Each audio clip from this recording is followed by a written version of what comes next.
All right, everyone, welcome to the show. This is Sharing with Shellshock. I am your host, ShellshockPrime, and this is the discussion show podcast that I do. This is the third episode where it's all about casual versus hardcore gaming, and I usually have a guest. And tonight's guest is Mr. Ben. Ben, how you doing tonight? Doing great. How's it doing? You okay? I suppose I should just ask you the same thing, and I don't know if I just did or not. I'm already out of it. Not even 2 minutes in. Yeah, it's fine. Anyway, welcome. I'm doing very good tonight. But yeah, so, hold up. Ben is attack quiet. Oh, don't worry. Let me just go ahead and fix that. Anyway, so, first and foremost, everyone in chat, welcome. Nice to see all of you. So tonight, we're going to talk about casual versus hardcore gaming because there's definitely a lot of things that we are going to be talking about. And there's so many different things in general. But before we actually get started on that, my question to you right now is for you, Ben. Yes. What type of content do you usually do in regards to, like, because you do streams, you do let's plays, like what type of content do you do? Yes. So I'm predominantly a sort of a variety streamer. I say variety, and I predominantly focus mainly on role-playing games, retro stuff. You're gonna see me mainly live on Sunday nights around 7:30, 8:30 p.m. Eastern time, around that time frame. Yeah. I think maybe more like 9:30. I tend to usually go live around 8:30 my time, which is Central. So that's probably more like 9:30 Eastern. But I usually go live around that time of the night. I'm generally more late night, early morning kind of guy. Yeah. So that's generally when you're going to find me live on Twitch. I do work on Let's Plays. I am currently finishing up a Shining Pearl Let's Play. I'm doing the post-game currently. So I am going to be finishing. I've got a few more parts of that to edit and put on YouTube. Mm-hmm. But yeah, I'm actually a bit more active on Twitch than I am on YouTube, which is kind of saying something considering I only stream one night per week. Yeah. I would very much like to do more than that, though, but that's the nature of the beast. Yeah. Anyway, so now that we got that, so there's definitely a lot of topics that we're going to be covering, and we actually have a lot more topics than the last two episodes that I've done so far. But yeah, we definitely have a lot that we're going to talk about. So Ben, let's talk about the first thing. All right. Let's see. So let's talk about the moment you love gaming, the moment you knew you loved gaming, like right from the start. Like, it's like I know like everyone has their starting point on how they got into gaming, but in terms of like the one moment where you knew that this is what you wanted to do, this is something that you wanted that you love doing. The one moment that you actually started to realize that was what you wanted to do. I wouldn't really say it was something that I knew that I wanted to do, but I think the moment that was clear to me that I loved video gaming was back when I was still a child.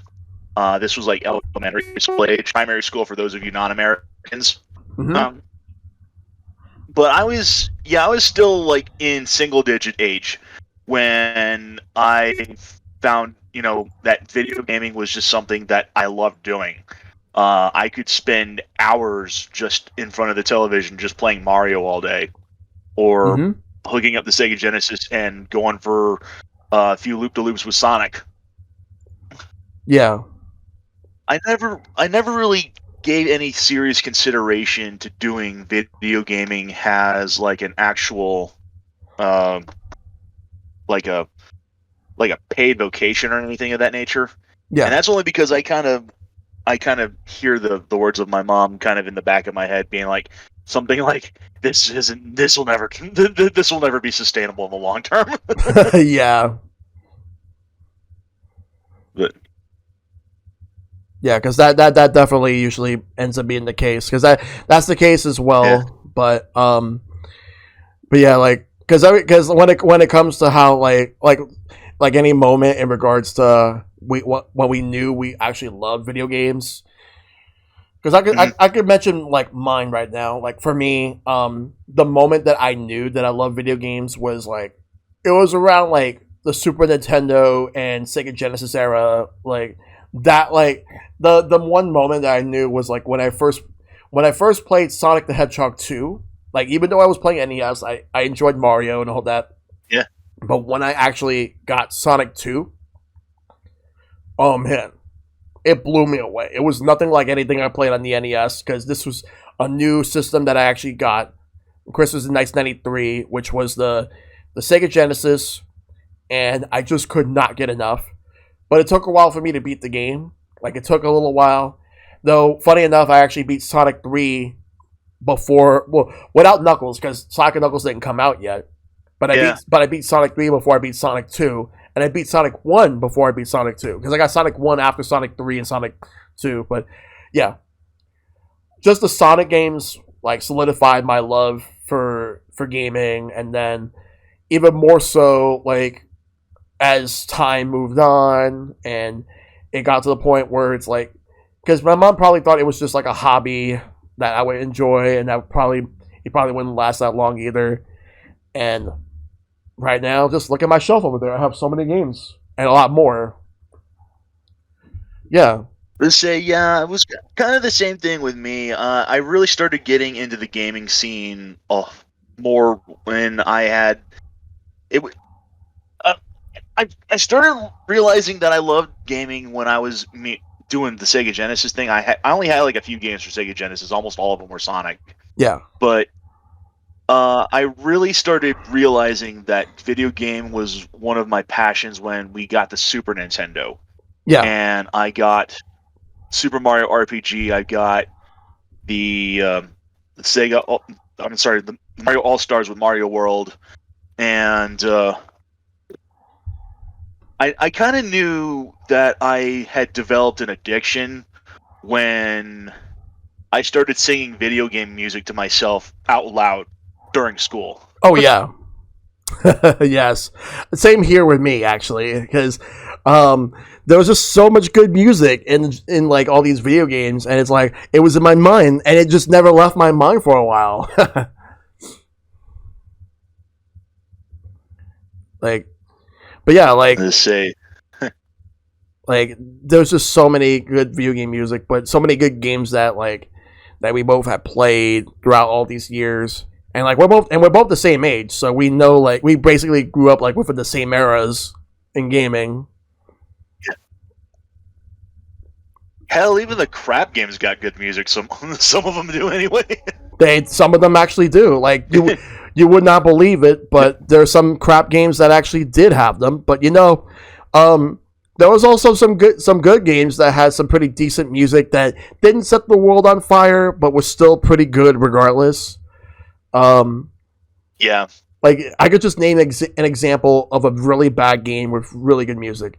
For example, Spider-Man and the X-Men in Arcade's Revenge for Super Nintendo yeah, actually has really good music, but the game itself is awful. It is like you'd be lucky to actually beat any of the stages after the first stage with Spider-Man. Like you have stages with Spider-Man, Gambit, with Wolverine, Cyclops, and Storm. Gambit's is actually the hardest one because you're being chased by this giant rolling ball and you have to escape. It's not good. I could never beat that game. Yeah, but yeah, that's just what it was like. Because I grew up with a lot of great games in general, but overall, it's just like the 16-bit era was what made me like fall in love with video games. But then it's like when games went to 3D, and then we had so many other games like advancing that with like eventually getting games with DLC, HD, and all that stuff, motion controls, and a whole lot more. With the evolution of gaming, and now like we're at 4K, Um, and we're also with these consoles, we're now like with PlayStation and Xbox, very little to no loading times. Yeah. Or you can just game on PC, of course. You know, it's kind of funny because I'm remembering back when we were still kids. They were saying that like virtual reality was like the next big step in video gaming, Yeah. and that shit never took off. It was like one of the biggest flops of the era was virtual reality. Yeah.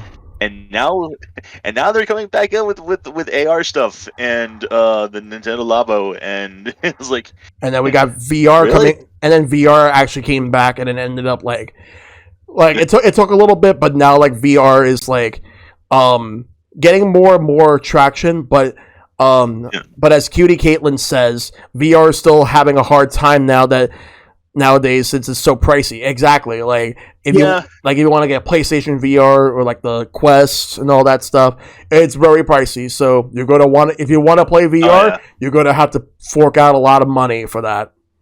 Oh, yes.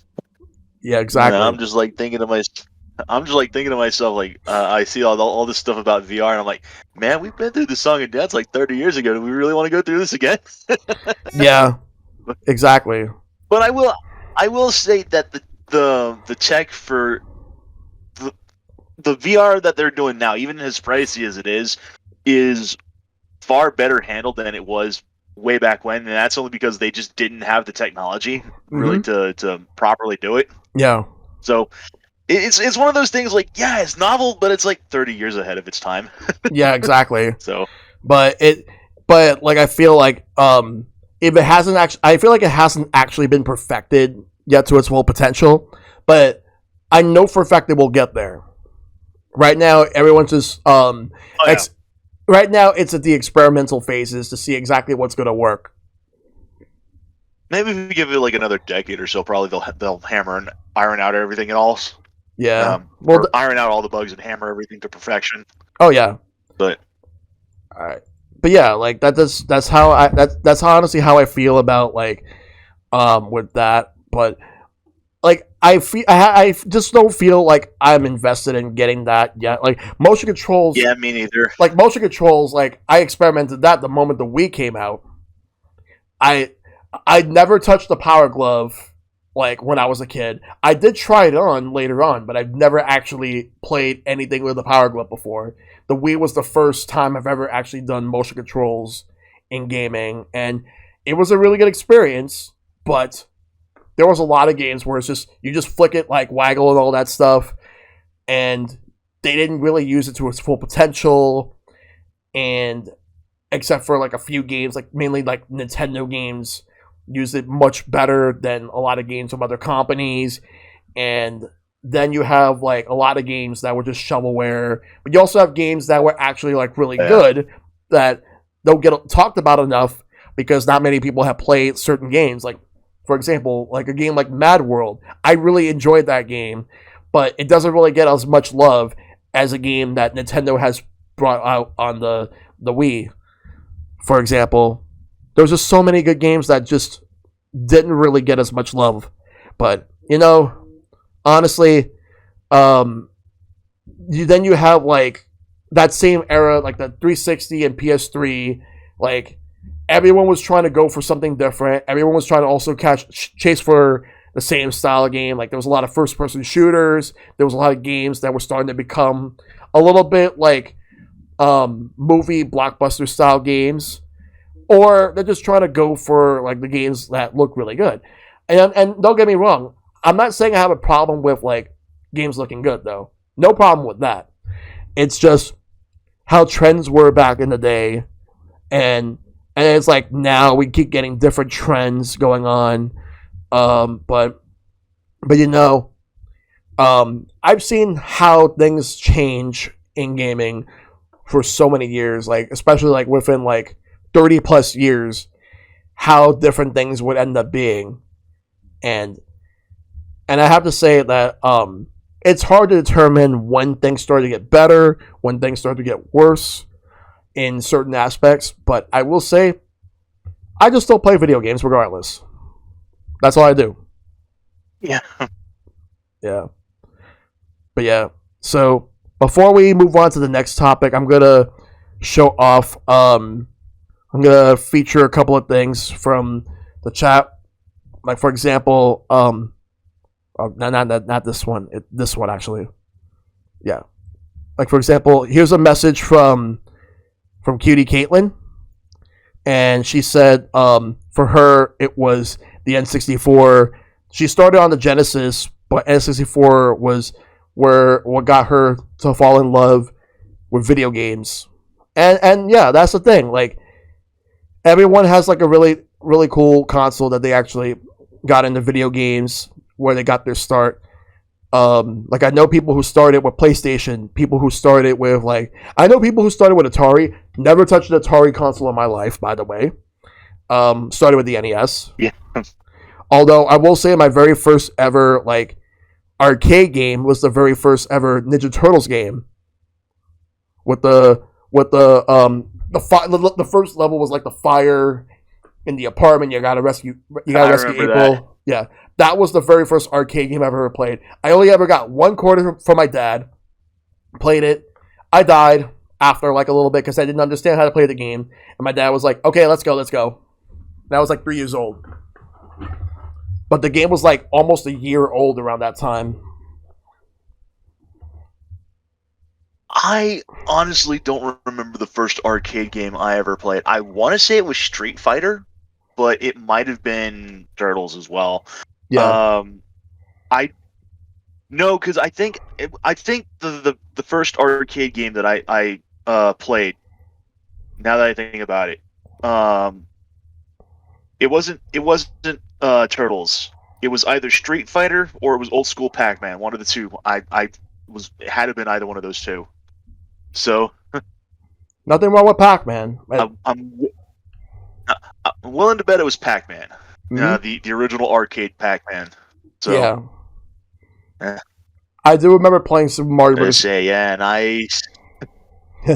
I do remember playing Super Mario Bros. In the arcade. It was versus Super Mario Brothers, where it's mostly the same game, but they changed a few things, and it's a lot harder, and no warp zones. Just the game is a lot harder because you're playing in the arcade, so they want to take your quarters.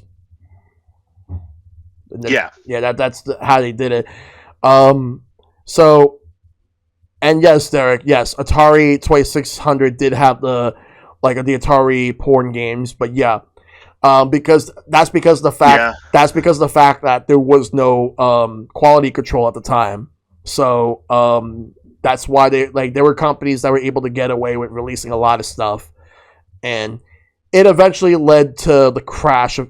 It wasn't the sole reason for the crash, but it did eventually lead to that down the road. So that was the thing. I was just about to say the same thing. Not coincidentally. Yeah, it was no coincidence. It did add to that. It wasn't just the 2600 Pac-Man or ET. There were so many other factors too. It's mainly oversaturation and lack of quality control. Those are the main things. And let's see.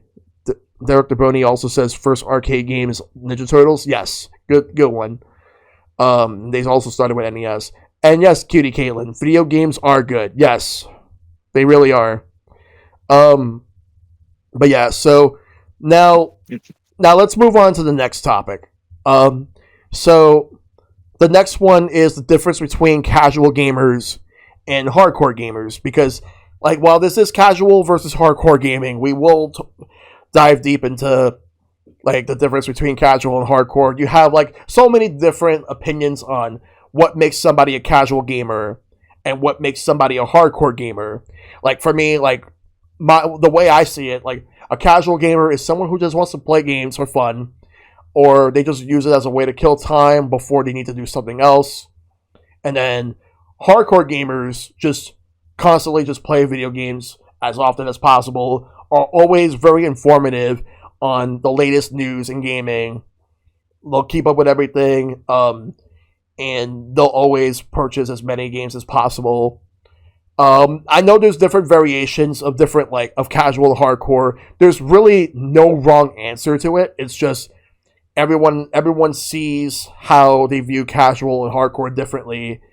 But Ben, how do you view casual and hardcore gaming? For example, like each like the hardcore and casual gamers. How do you view it?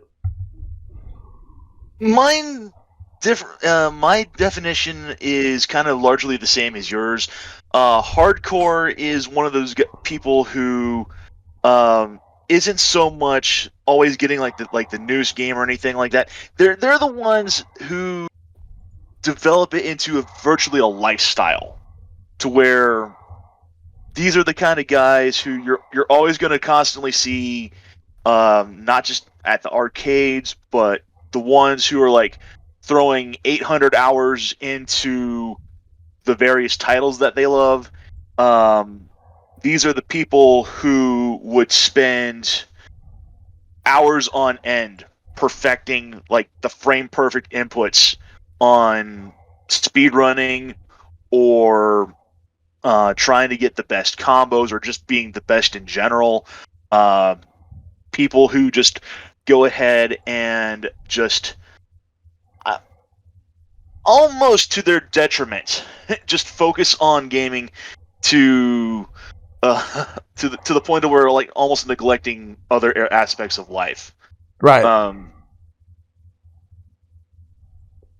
Yeah. And but then, like you said, there's also your definition where like you know people who are just constantly into gaming, who are just spending money left, right, and center on titles, whether it be the newest releases or even the newest re-releases, or people who've got like 5 copies of the same game on different consoles, Yeah. or what have you. And casual to me is more kind of like what you said, the person who's just sort of kicked back, relaxed, just basically playing the game for fun. Yeah. And not worrying too much about their kill death ratio, or how well they're doing in the rankings, or high scores, or what have you. Yeah.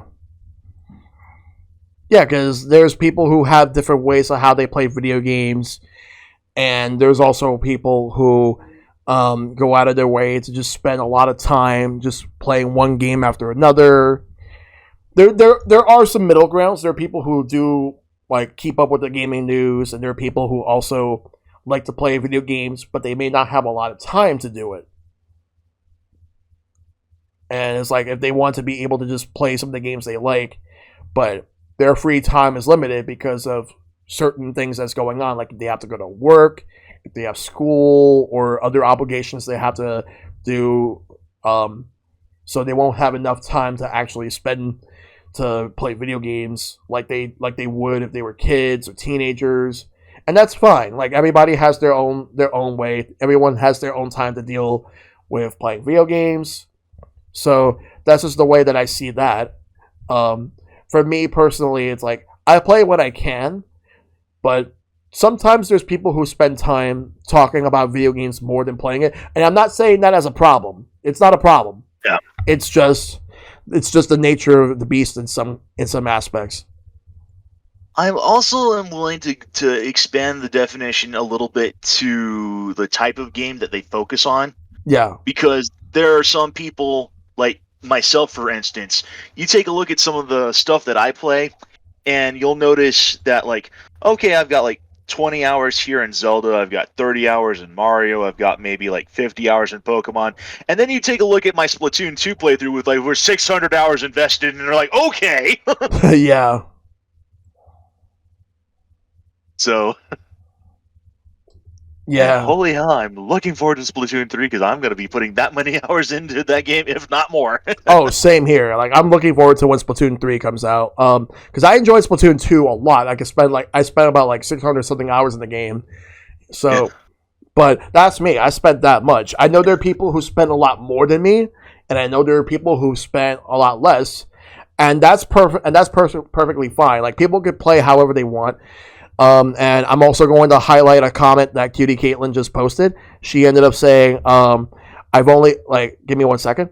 She posted, saying like, I only put close to 7,500 hours into Persona 4. Don't judge me. No, nothing to judge. Like, you love Persona 4 so much, Caitlin. As long as you love the game, that's really all that matters. Like, Exactly. yeah, I mean, hey, if like you said, like you just said, if so long as you love the game, there's nothing wrong with that.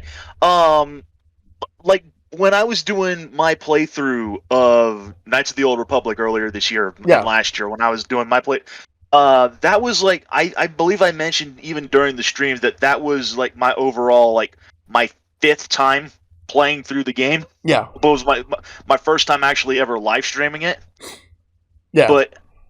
But yeah, I love Knights of the Old Republic. That's a game that I can go back and play again and again. And there's not a whole lot of games that I can honestly say that would that I enjoy replaying. It's like one of those few games that I can do that again.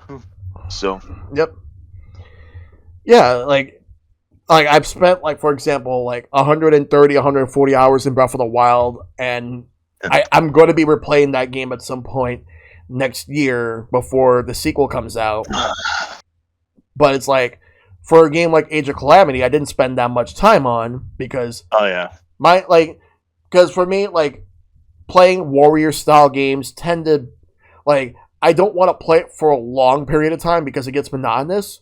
But also, the other thing is that, um, even though, like, obviously it's a Switch game and it looks fine in a lot of areas, but it looks rough in many others, and yeah, it I agreed. shows. It really shows. They actually use a lot more resources for that game, so it shows how like it looks rough. But that said, because there's games that I've spent a lot more time on. I've spent a lot of time on Octopath because I've done 2 playthroughs. Like the second playthrough I did like recently on stream, and yet I haven't really put a lot of time in Triangle Strategy yet because I need to actually go back and do it. I've just been more focused on other stuff. Yeah, Yeah, there's a lot of games that I just have not touched yet because I've just either got too much stuff on my plate, either games I haven't finished yet, games I'm playing through, or like you said, just other real life stuff such as my job that I have to go to. yeah, and It's yeah, just too many games to play, not enough hours in the game, not enough hours in the day to play them all again. So, yeah, exactly. And that's the thing. Like, there's just so much going on that people just talk about, like, how they have a huge backlog, and I have a huge backlog. I have yeah. a lot of games, and then people saying stop buying games. I'll be like, well, tell video game companies to stop like releasing so many games all at once, and Yes. at least, or maybe not stop, but have them slow down so that so that people could be able to catch up a little bit with their backlog. But they're like, what's a backlog? I mean, it really doesn't help that like a lot of the games that I focus on, like I mentioned before, I'm a heavy RPG player, Yeah, so like I still got like say Persona 5 that I still need to play through or finish up playing through. I've only just passed the first palace on that game, yeah, but then I've also got Xenoblade 1 and 2 to finish. I've got we're getting Xenoblade 3 later this year. we And are. I still haven't even I haven't even touched the second game. I'm only just barely scratched the surface of the first.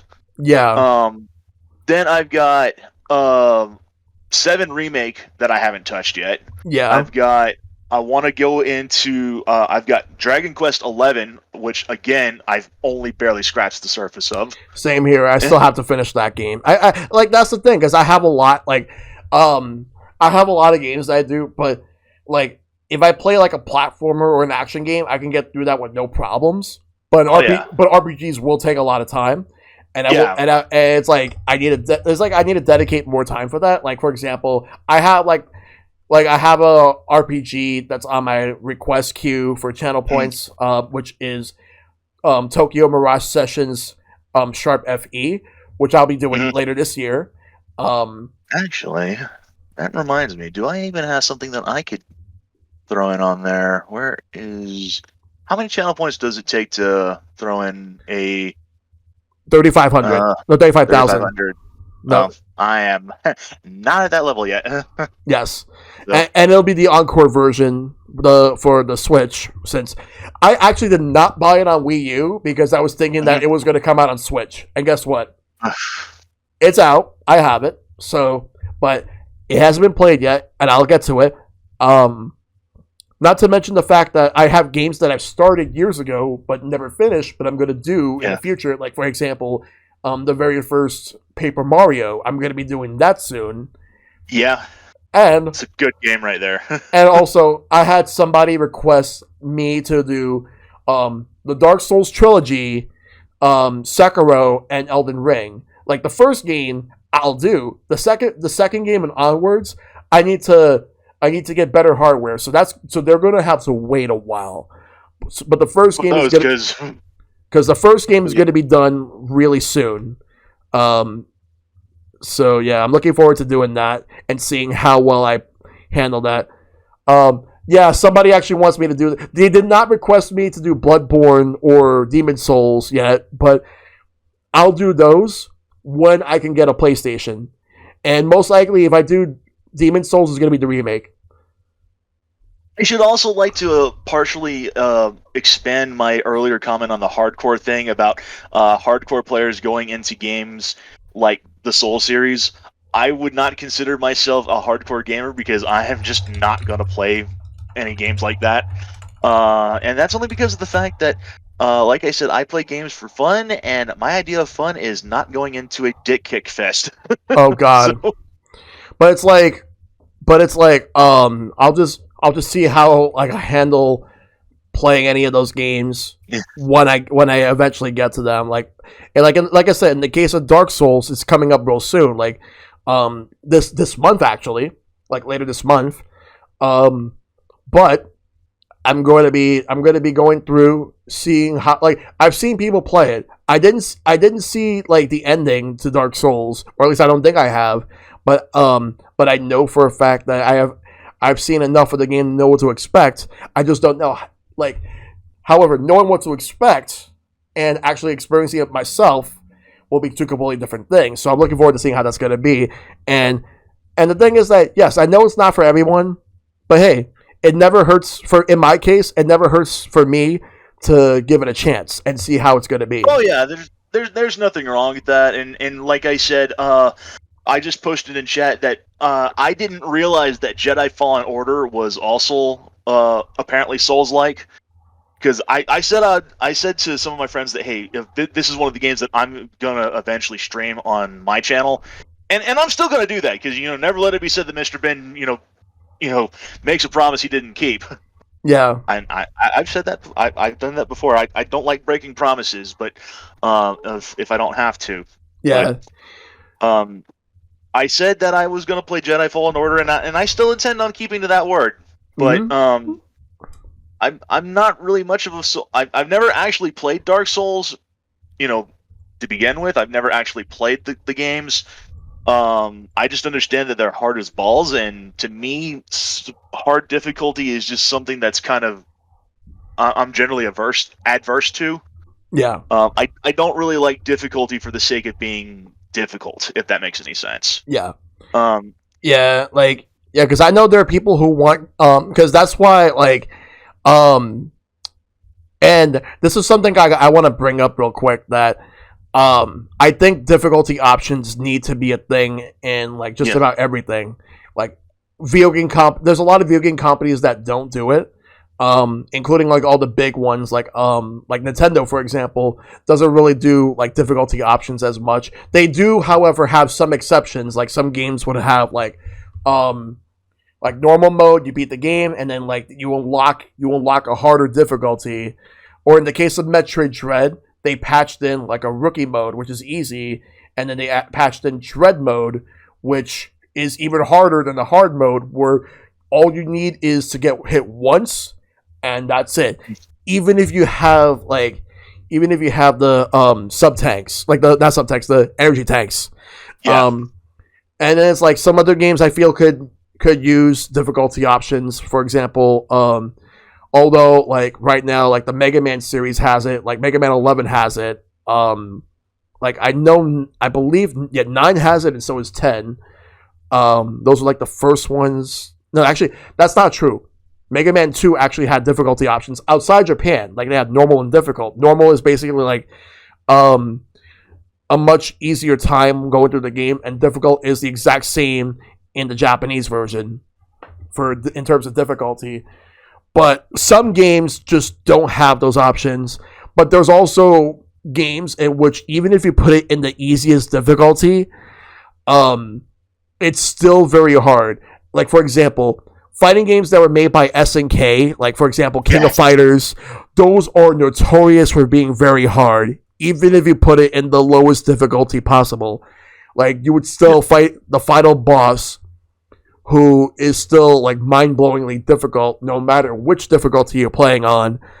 And it's actually like frustrating because that's the thing. Because there's a lot of arcade games where their main purpose is to take quarters away from you, but a lot of them are there's a lot of games that are more blunt about this than others.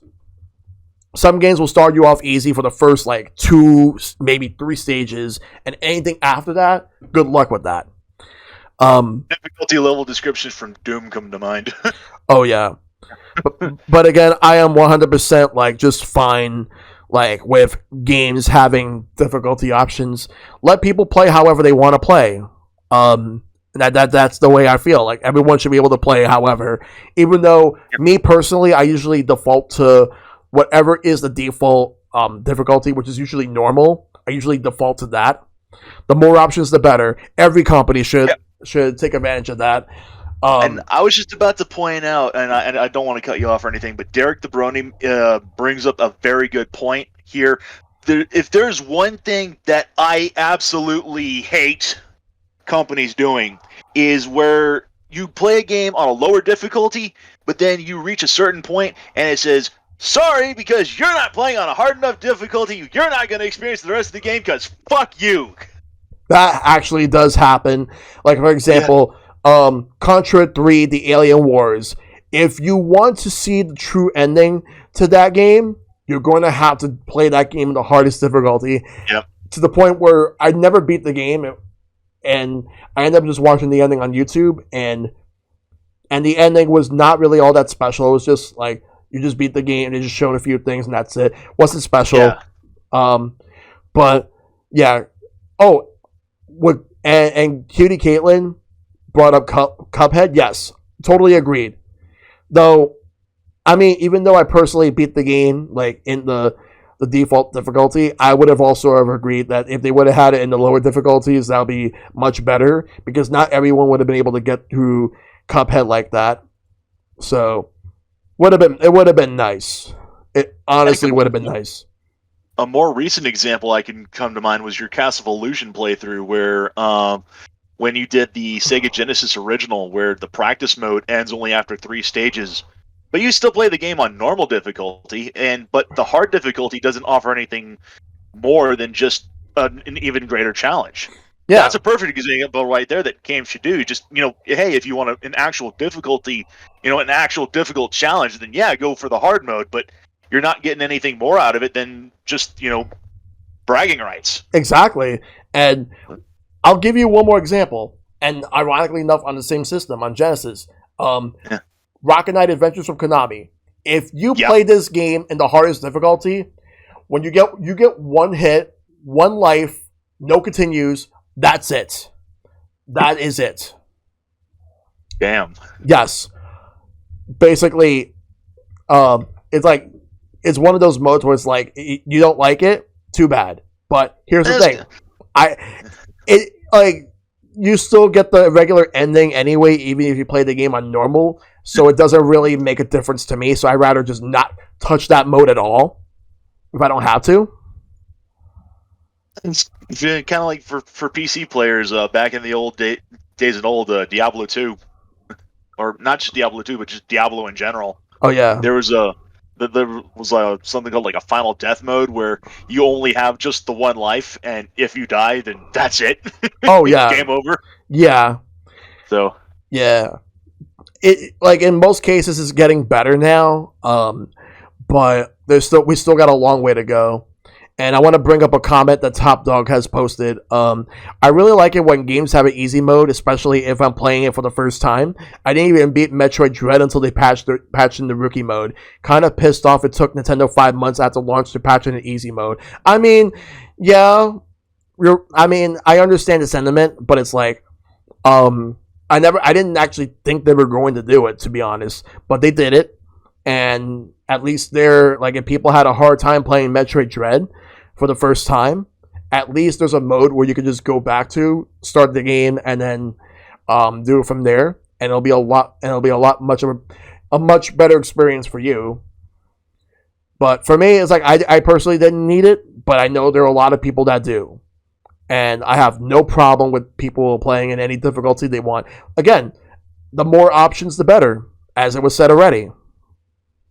There's another option as well that I've only seen implemented in a handful of games. I kind of wish more games did this.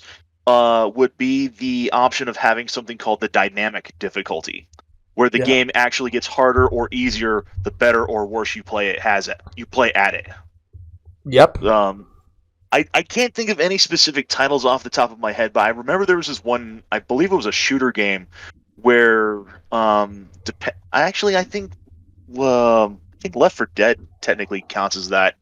Might have been Left 4 Dead, might have been something else I'm thinking of, but I know that there was a game where you go through the stage, and if you really suck at it, then there's not as many enemies for you to fight.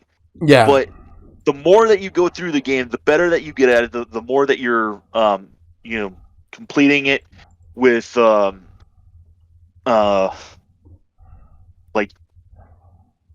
doing it perfectly or not. Then the more obstacles the game throws at you. Yeah. Cutie Caitlin here says, not a big fan of dynamic difficulty. RE2 remake kind of had it, just frustrated me since zombie health levels kept changing. Yeah, I mean that's a fair point. Yeah, that's a fair. But hey, if, like Shell said, I mean, I wouldn't mind having the option to where, like you said, submitting it to just a hard, easy, hard, normal, hard difficulty. Or then if you just want to kind of have something where it just kind of slides back and forth, you can to have that option to switch to a dynamic difficulty if you want it. Yeah. Or you could just go ahead and do kind of like what other games like Minecraft, you can have it like easy, hard, normal, or just peaceful, and just don't even have to worry about the monsters at all. Exactly. So, and I'm gonna post this because this comment from Zykrul. There are decent games with difficulty where hard mode will have some moves locked behind difficulty. Then you have the worst end awakening you while just increasing the health of the boss. Health sponge fights are never fun, and they will go on to say that a game like The Bouncer on PS2 gets more difficult each time you complete the game. Yeah, I've heard about that. Because, like, I remember hearing, like, the game was not that long, but every time you go back and play the game, like, it gets harder and harder. There's also one game that I am kind of considering doing on stream myself, but at the same time I'm kind of debating not to, and that's only because it kind of falls in with this situation here. The Mega Man Zero series. I've only played the first game, but I've never played any of the other three. But part of the reason why I've been holding off on doing any of those games is because I understand that there are moves you can unlock for Zero. But the thing is that in order to unlock them, you have to be really good at the game. Yep. And you have to maintain that high level of play. Otherwise, you're not gonna get like the real kick-ass moves, and you're just gonna have a harder time of it. Yeah. And it's kind of funny because you're gonna have it's one of those games where it's like you have a harder time at it if you suck, but you're gonna have an easier time if you're good. Yeah. But you kind of have to be good to even be good. And if that makes any sense. Right, and I've played this. I played the Mega Man Zero series, and to be quite honest, I feel like the best game in the series is the third one, with The fourth game being a close second. The first Yeah. one is probably the roughest game in the series. Yeah. Like 2, I personally liked it better, but it's debatable. Some people actually didn't like 2 as much as they did the first one. But I will say, for the first 2 games, your mileage may vary on how hard those games are. And the thing is, if you're playing the original versions of the game, that you like the game has a live system where when you eventually run out of lives, then the mission fails and you have to do the mission all over again. But if you're playing it on the Mega Man Zero ZX Legacy Collection, they have a save assist mode where you have no lives and you go back to a certain like checkpoint that you find. And to me, I feel that's actually a much needed quality of life option. So at least you'll be able to do that. You could play the game the way it was meant to be played, or you could play the game with the save assist, so that you'll be able to keep going back. So I would highly recommend playing those versions of the games. That was the version I was planning on doing. Is if I were to cover those games, because I actually have that. Do I even have it? Where is it back? I know it's back here somewhere. Yeah. But no, that's Strikers. That's Shenmue. Oh yeah, here it is. Got it right here. So. Yeah.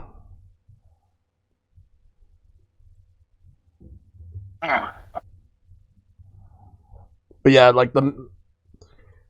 for Mega Man Zero ZX, I highly recommend it. Like I still gotta go back and do ZX Advent. Yeah. And that's just how I feel. Like some games are just harder than others. But overall, I think that every game should have some sort of a difficulty option, or at least different types of quality of life improvements that help make the game a lot, like, not only just easier, but much better to go through. That's how I feel. Yeah. Right. So the next thing, and that actually brings up the next topic that I want to bring up: accessibility in gaming and many different ways to play video games. So when it comes to accessibility, like, I know that there are people who just want to be able to play the games in a way that suits them. Like, for example, different control mapping options, that so that people can map the controls in the way that works for them. Because for default controls, it doesn't work for everybody. Not everyone will be able to have games with default options that work. You want to be able to customize it to the way you want to. Like, for example, if you play, like, let's say, like a driving game, you want to make sure, like, you prefer to have driving using, like, the right trigger.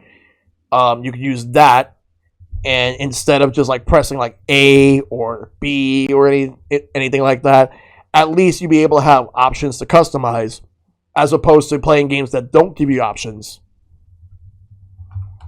Yeah, and that's one of the things. Funny enough, it's like what I haven't really looked into it all that much. I don't think Legends Arceus on Switch does that have customization options. I didn't see any in regards to that game.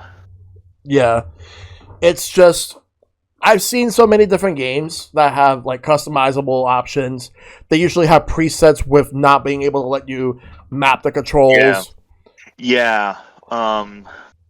I remember Star Fox, for the original Star Fox on Super Nintendo. There was a couple of there was just the 4 presets, and I didn't really care for any of them. I would have liked to have, like, mapped the controls to my own. If I wanted to do, like, I wanted to kind of have shoot for Y, I wanted to have the bomb on B, and then have, like, the boost and brake on A and X respectively. Yeah. But I don't think there was any I don't think there was any preset that actually had it specifically set up in that order. I'd have to double check on that, but Yeah. But, like, I've seen some people, like, bring up as well in the past about how, like, their games where they want not only just controls but also some features to make certain games like much better suited for some people, because there's some people who like have certain physical conditions where they can't play video games traditionally, and there have been some video game companies, and like out of the big three, the one that does this the most is Microsoft. They go out of their way to create their own special controllers for anybody with certain conditions where they can't play games traditionally using a regular controller. They make controllers made specifically for them so that they'll be able to actually play the games in the way that they're able to. That's something that I will applaud them for, because not many companies, like you said, do that. Yeah. I haven't really seen Sony or Nintendo take that approach. Like Microsoft was like the first of those three to make the initiative. Although like I know Nintendo has done motion controls in the past, and so has Sony, but in the case of what Microsoft was doing here, this is different because there are people who have physical conditions where they can't play video games traditionally, so they just make special controllers that works very well for them.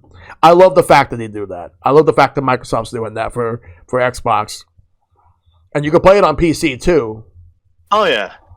So, and to my understanding, the only thing that Nintendo's done in something like that was back with Smash Brothers, especially Smash 4, where you had like 5 different options for control. You had the Wii U controller, you had the Wii, the Wiimote by itself. Yes, the Wiimote and nunchuck, Wii Pro controller, and then the 3DS by itself. And has a and GameCube controller, so that's 6. And GameCube controller, so yeah, so 6. And then it's like Smash Ultimate has like the Switch like Joy-Cons. You can do like the single Joy-Con, or you do dual Joy-Cons, Pro controller or GameCube controller, or if you're playing handheld mode, of course. So there's some ways, not as many as if you're playing Smash 4, although like Smash Ultimate is definitely the better game, but that's not the conversation for this. But as an example, it's really a shame that the Wii U version wasn't played enough because of the console's poor sales. But the Wii U in itself was just a result of bad marketing, and also the name, because people confused it with being like an add-on for the Wii. And there's other factors too, not being as anywhere near as powerful as the current systems like PlayStation 4 or Xbox. But there's that. It has some really good games, and a lot of them got ported to Switch. But going back to accessibility in gaming, from what I've noticed for over the years is that there have been people online advocating to get more accessibility in games. I've seen, for example, Able Gamers online. They actually go out of their way to not only spread awareness about accessibility, but also bring it to the attention of video game companies how games need to be more accessible to people who aren't able to play traditionally. And I've seen it a lot. I've seen people who unfortunately have really bad conditions that prevents them from playing video games. For example, if someone had a broken arm and they can't actually play video games traditionally, they just want an alternative way to do it. Or if anything else like that. I've seen some people who just play. I've seen some people actually beat so many video games just by using their head. They somehow found a way to make it work, and they do it. Oh man. Who was it? I think it was Edo Bean. If you watched any of her streams, she does Tetris Attack one-handed remarkably well. Just, I need to check that out. Yeah, and it was I don't remember exactly what happened with Edo, but I know that they had something that went wrong with their hand. I think it was there was a surgery. I'd have to double check the story on that, because I don't want to misinform anyone. That's one of the things I hate doing, is just accidentally being a found of misinformation. Oh yeah, But but I believe that they had something wrong with their hand. They had surgery done on it, and the surgery either didn't take or something went wrong, and they just um, that hand's kind of more or less permanently disabled. So, that's um, unfortunate. but they still want to, or if it's not, then that was taking a very long time to recover. And like I said, it's been a while since I've actually gotten any updates on that. But to my understanding, Edo wanted to still play Tetris Attack, and just started playing with one hand, and then just got to the point to where they just got really really good with just even with one hand. Yeah. And I believe Edo uses a special controller specifically for that function. Oh yeah. So Like as long as you have something that's going to work for you, because it's unfortunate that there are people who end up having something that prevents them from playing video games in a traditional way, but if they're given like a new option where they're able to play games in a different light or a different way, then I applaud it, and I'm impressed with like how people will go above and beyond to find different ways to play video games that ends up working for them in the long run. And I just absolutely am completely impressed with all that. And I want to bring up something that Zycruel just posted right now. A Twitch streamer, half coordinated, who has hemiparetic cerebral palsy, is also an accessibility specialist for Ubisoft and plays and speed runs with one hand. That's very impressive right there. Playing speed running games with one hand, like I have to give them a lot of credit for that. It's actually pretty cool. And that's the thing. I'm just glad to hear different stories of how people actually manage to try different ways to play video games that ends up working out for them if they can't actually play in the traditional sense. But yeah, that's just how I feel about the whole. That's honestly how I feel about the whole thing with accessibility and video games. What about you, Ben? I feel the same way. We need to. I would honestly, it'd be better if we just had more accessibility options for people who wanted to play games but couldn't for whatever reason. Um, I'm gonna be honest with you. One of the biggest nightmares that I've got is going blind. Because, and it's not just because for video games, but like 95% of all of my pastimes in regards to enjoying myself rely solely on my sight. Yes. And if I were to suddenly lose that, then I'm sunk as a person. I don't know what I do with myself. Right. But if there were other options to where people can, if we can extend accessibility options for people who want to continue to game but can't do so, not just for the physical disabilities, but for people who can't see well or people who can't hear, Yeah. uh, that would be an amazing thing. Because one of the other options that I know of is there's a couple of games out there that don't just require your sight, but also rely on your auditory senses Yes. to help you kind of be able to play the game to its fullest extent. And even some people, people who hear perfectly well, in order to get the best experience possible, uh, practically require to have a surround sound setup. Yeah. And there are just people who just don't either have the space or the money to be able to afford such a setup for that. Oh yeah. And um, but you know, to have something similar to where it's like, okay, uh, and not just have like closed captions, but just something to where anything that can kind of like has a whatchamacallit.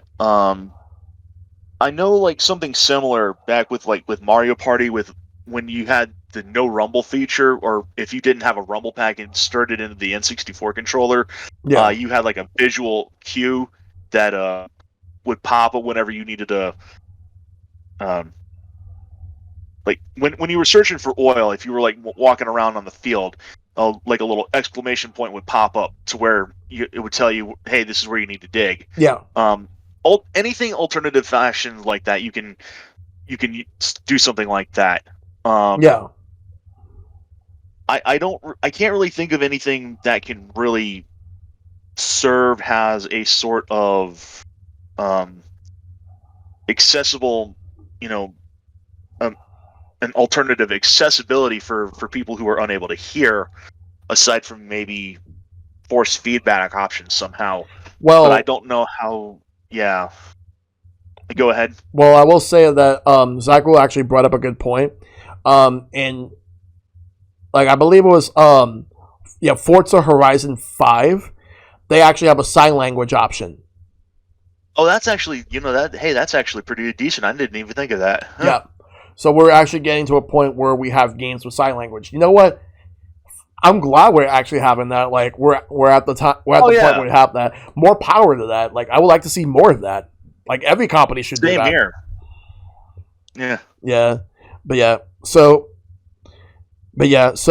I'm going to let's move on to the next thing, and this is something I know that I do want to talk to you about as well, Yes. and everyone in chat. So the next thing is about save states and rewinds and what we think of both of them, because here's the thing.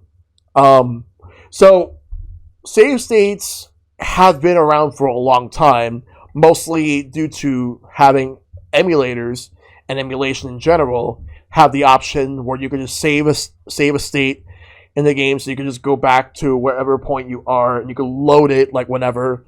Um, because there's a lot of games in which that are very hard to play, and or maybe you probably messed up something. At least with a save state, you can mitigate certain things about a game. Like for example, like some games where if you die at a certain spot, you go all the way back to the beginning of the level, and it has no checkpoints. But at least with save states, you can mitigate that by saying, "Oh, free checkpoint there."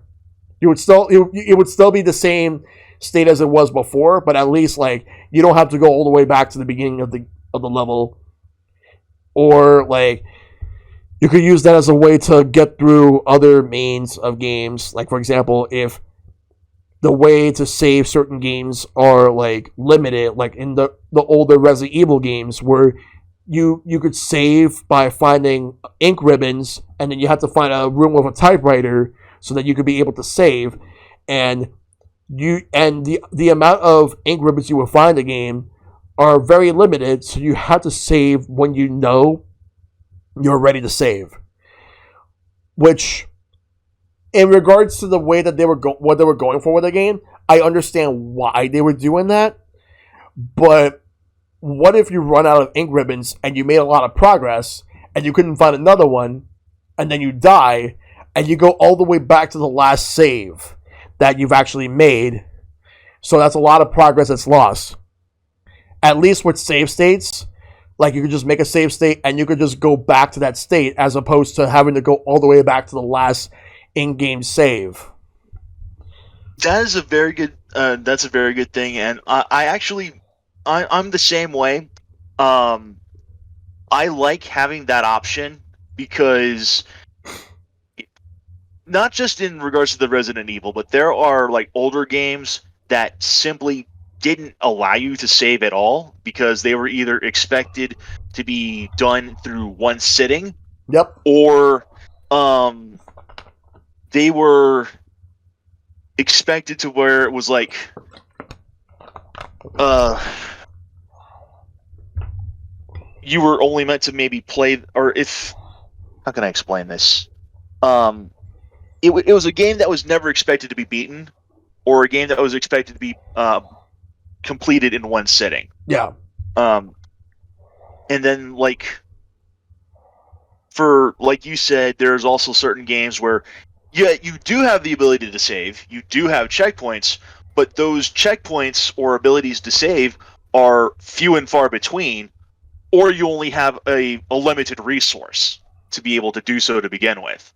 Oh yeah. And um, and the concept of the save state, to me, is a very welcome addition, Yes. because at least that way you can place like a pointer there to say, hey, this is, where I'm at, and if, like you said, if you die, then you suddenly aren't wasted in regards to like the past 3 or 4 hours, or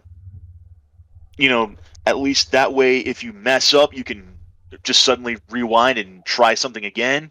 Yeah. Or if you're having a hard time with a boss and you're just looking to maybe study their pattern, you can, actually. This is funny. This is a non-video game example, but this is actually a movie example. Men in Black 3, with the fight between Will Smith and Boris the Animal, Yeah. where Will rushes him, actually takes note of the projectiles being flung at him, actually bodies like 3 of them, and then tackles him off the edge, rewinds time, and then uses that knowledge to actually dodge them all again. Oh yeah. So, it's like I've seen so many games in general in which I felt could have actually have used either saves, like it's like in-game saves, or like at least even back in the day when we had passwords. And here's another thing. Yeah. Back in the day, some hard games we just called them Nintendo hard, like what Zykril said, like Nintendo hard back in the 80s and 90s. It was a common phrase because there was a lot of games that were just really hard. Like if you're playing a game like Battletoads, or you're playing like Contra, for example. Like in the case of Battletoads, I know everyone talks about the Turbo Tunnel, but there's levels that came afterwards that are just as hard. Winger. Yes.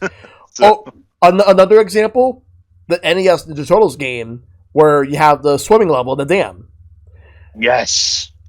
And yeah, Zelda was the very first. Zelda was the very first NES game to have a battery save, and then there were a few of them that came out, but there were also games where they had passwords. Like they decided not to put the extra resources to put the battery in there, and instead they just have passwords so that you could be able to write down like a key, so you could be able to go through. And here's something I want to bring up.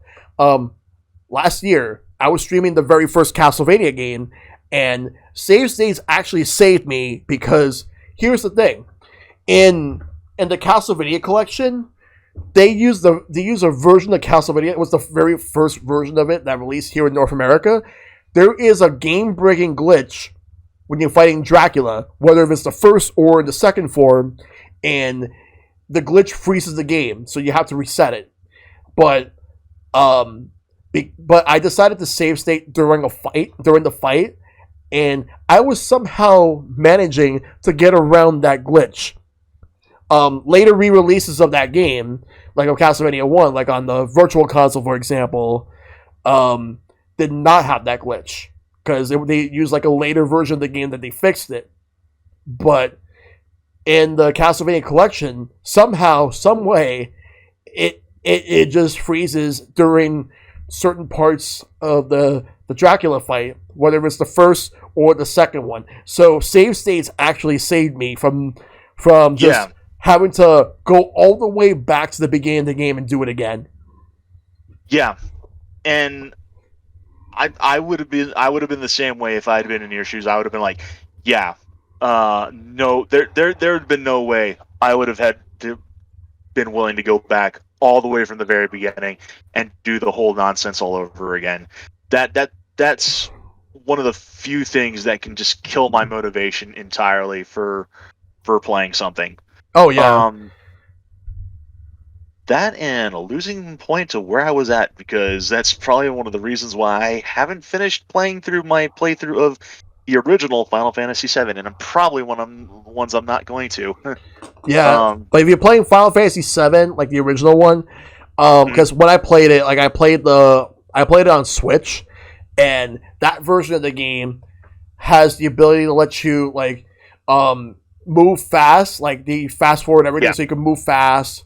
You can turn off random battles if you don't want any random battles. If you just don't want to grind, you just want to be able to move from one place to another without like a random battle popping up. Um, and there's also one that I personally don't use, but if people want to use it just to get through some quick battles, make it so that you have that all your hits will do 9,999 damage to any enemies that you face against. I mean, I personally won't use it, but it's there for anyone that wants to use it. Yeah. But Yeah, and there's nothing wrong with that. Like we mentioned before, I mean, just having that option available, even if you don't use it. yeah, exactly. And there's this one phrase that I have said before. I will say it again. This is a hill I will die on. If the devs did not want me using this function, they'd have never given it to me to begin with. Exactly. I 100% agree with you. If it was never intended, they wouldn't give it to you. But Yeah. if they actually want to put it there so that they can actually have people go through the games with no problems, then that's that. Like, you don't have to use it if you don't want to. But Exactly. But why would you judge other people for using it? And they say, oh, like for example, I've once seen a tweet where someone actually said that there was like a YouTuber who actually said that if you use save states and rewind, if you beat the game with using a save states and rewinds, then you did not beat the game. I do not agree with that at all. No. I don't agree with that. No, I don't either. And if anyone who has that same type of, if anyone has that same type of thought process, they can fuck right off on that. I agree. Pardon my French. They can fuck right off. I agree. I totally agree with that. Yeah. Here's the thing. Like, people should be able to play however they want to play. And it's like, everyone, yeah, that's the thing. People just want to be able to use like save states or rewinds to be able to save time. The people have different reasons why they want to use it.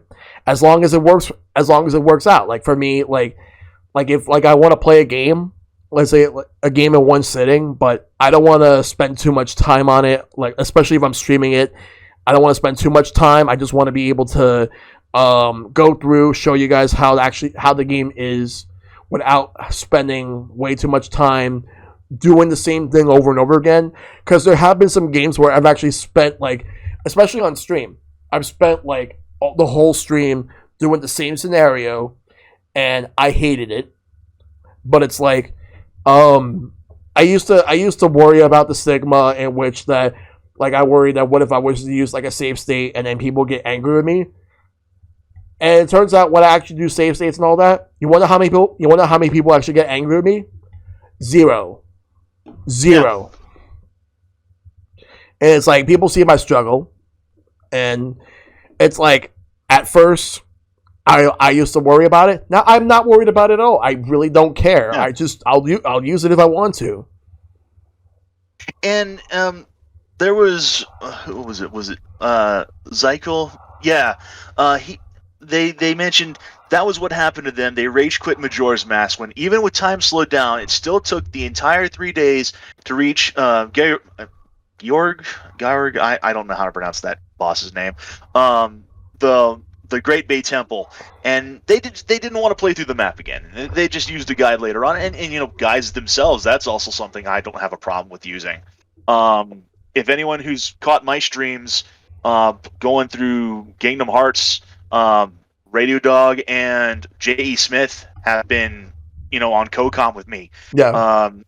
Basically letting me know, hey, this is where you need to go. This is what you need to do. I know in Kingdom Hearts, that was a game that I played before back on the PlayStation 2 original, but it's been like years since I played it. Yeah. And I don't mind having the directions pointed out on where I need to go. Even with when we were doing Metroid Dread, when JE was code comment with me, letting me know, hey, if you want to go ahead and head down there, or if you want to go for completion, this is where you can go ahead and do this. I don't Yeah. mind having people point me in the direction of like, hey, this is where you should go for story progress, or hey, this is where you should go if you want to do something else. One of the things that kind of grinds my gears a bit is where people get all pissy with me on like, you shouldn't let him do that. That's you're basically people can see this as hand holding, and I'm like, Yeah. so there are people who you know there are times where people will be like stuck in an area and don't know where to go, don't know what to do, and there's nothing wrong with wanting to figure out how to get past a puzzle, or to beat a certain boss, or to complete a level on their own. And there's nothing wrong with doing that on your own terms, under your own power. But to me, I'm the type of person to where if I don't complete an objective, or if I can't beat a boss, or if I can't clear a mini game within like a certain number of attempts, Yeah. I'll usually just put it off to the side and move forward with something else. Right. Because the way that I view things, especially for my audience, is that if I'm getting bored, then they're getting bored. Yes. And I don't want to subject myself to just beating my head against the wall for like 3 hours on end with nothing to show for it aside from a concussion. Yeah. And honestly, it's getting to the point where like I've seen people shame others, like especially on stream. There are people who shame streamers for not finishing a game because the streamer is not having a good time, and they're just like not enjoying the game. And those people can fuck off too, because I mean, to be perfectly honest with you, and I'm gonna say this goes for real life sports as well. But the thing is, they're forgetting something that's very, very fundamentally important. Yeah. It's a game. It's meant to be enjoyed. Exactly. Yeah, but like I have nothing against people who like want to encourage others just to continue, but sometimes if I just don't feel like I want to do it, I just won't do it. And the thing is that there have been some times where like I was forcing myself to play video games on stream. Like for example, almost 2 years ago, we have this game Ninjala on the Switch. I was streaming that, and I was not having fun. I was forcing myself to enjoy the game to the point where like I just wanted to at least get a couple more rounds in just to fill some time. And then it was getting to a point where like I just wasn't having fun, win or lose, because the fact that that game has a rock paper scissors mechanic, and I feel like it was not properly executed well. I just couldn't get into the game anymore, and I was like, you know what, I'm done. I'm just gonna end it here, and I don't think I'm gonna go back to it. I ended up not enjoying the game, and that's the thing. And I've had people tell me that like they saw me like that I just wasn't enjoying the game. Like I was playing the game, and like you could easily see that I was forcing myself to actually enjoy the game. And it got to the point where if I ever feel like I'm forcing myself to enjoy something just so that I could be able to get through it on stream, even worse if it's a single player game, if it ever gets to that point, and if I'm just not having fun, I'm just gonna stop, and that's it. No, I feel the same way. And that goes for any game, because for it games are like food to some people. Yeah. There are dishes that people will just eat up without issue. Certain cuisines that you can just sit down and just eat for days on end, and then there are just some games that for people are like dairy products for lactose intolerant people. Yeah. You just it doesn't gel with them. Yeah, exactly. And for if it's something that you enjoy, then hey, all the more power to you. Yeah. But don't feel like you need to force your preferences down someone else's throat, because that makes you an asshole. It does. And it's just really bad. But honestly, like I've seen a lot of that, and eventually there's another topic we're gonna get to, but there's a topic that I want to get to first. But next actually, but before we do, I'm gonna look up chat. Like for example, there's some good points that Link Triforce has made. Yeah. Like for example, he mentioned that actually when I was younger, I often used strategy guides back when we had actual physical guides with beautiful detailed maps. But then when it got to the point of looking stuff up online, I started to try to avoid it. Also, I hate when I look up something now, especially when I just want a hint and not the whole solution, and all I can find are YouTube videos showing the whole thing. Yeah, exactly. I've seen that. There's some people who put like videos of like a solution, or at least like a hint of it. But usually, like on YouTube, people just put the whole solution to how like you solve this puzzle, how you solve that puzzle, and all that stuff. It's common nowadays. That's how people are doing it. Everyone's just getting into sharing like how you do this and how you do that. But I want to bring up something real quick before we go into the next topic. So I want to real quick talk about backseat gaming real quick. So here's the thing. Oh, by the way, I couldn't hear you for a second, Ben. Oh, I'm just mumbling under my breath. Don't worry about me. Oh, okay. I was just saying, oh yes, yes, dear God. All right, I just wanted to make sure. Okay, all right. Anyway, so real quick, backseat gaming. All right, so I don't mind if people want to help me with something. If people ask me for like a hint or advice, or they tell me, oh, hey,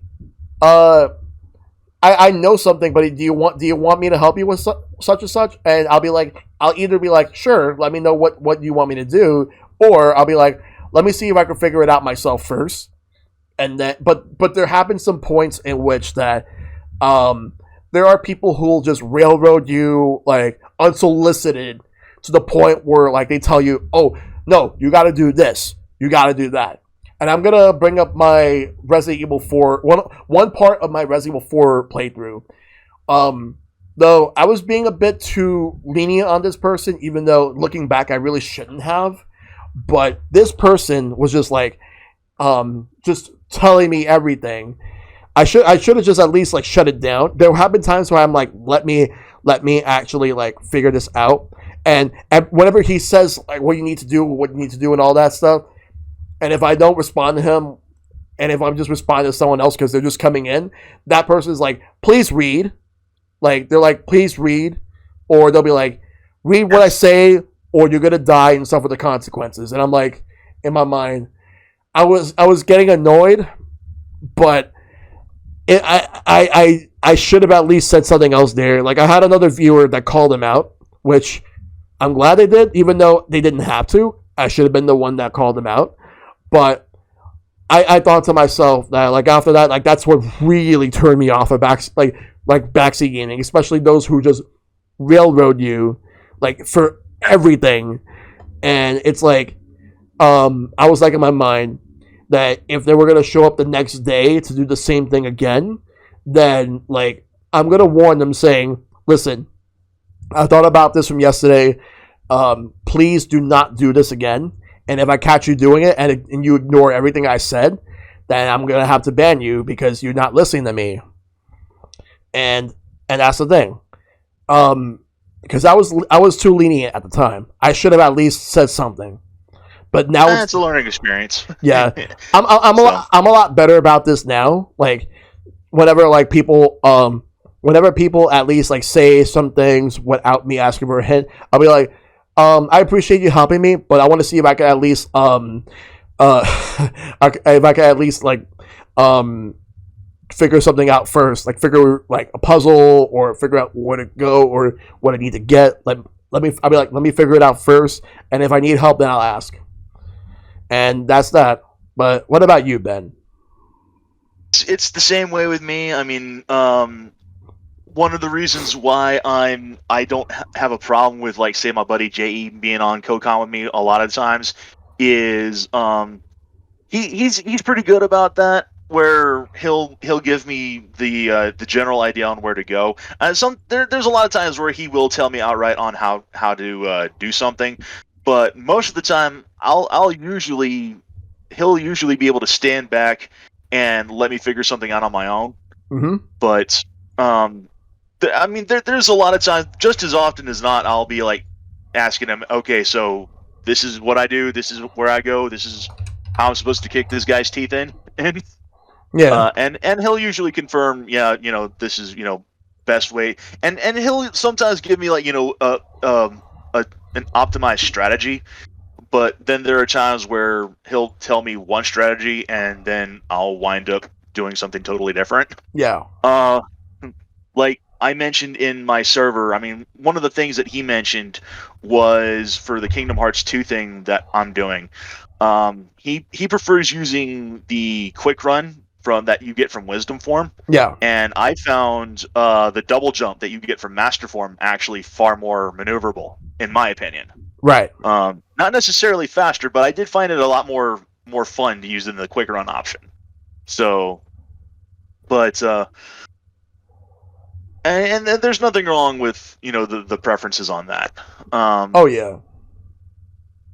But yeah, but if, like, in situations, I think I've only had to deal with backseat game once, and even then, I really didn't take a blind. I didn't really take a kind view on that particular instance, and it was just like, look, I appreciate you're trying to help, but just take a step back.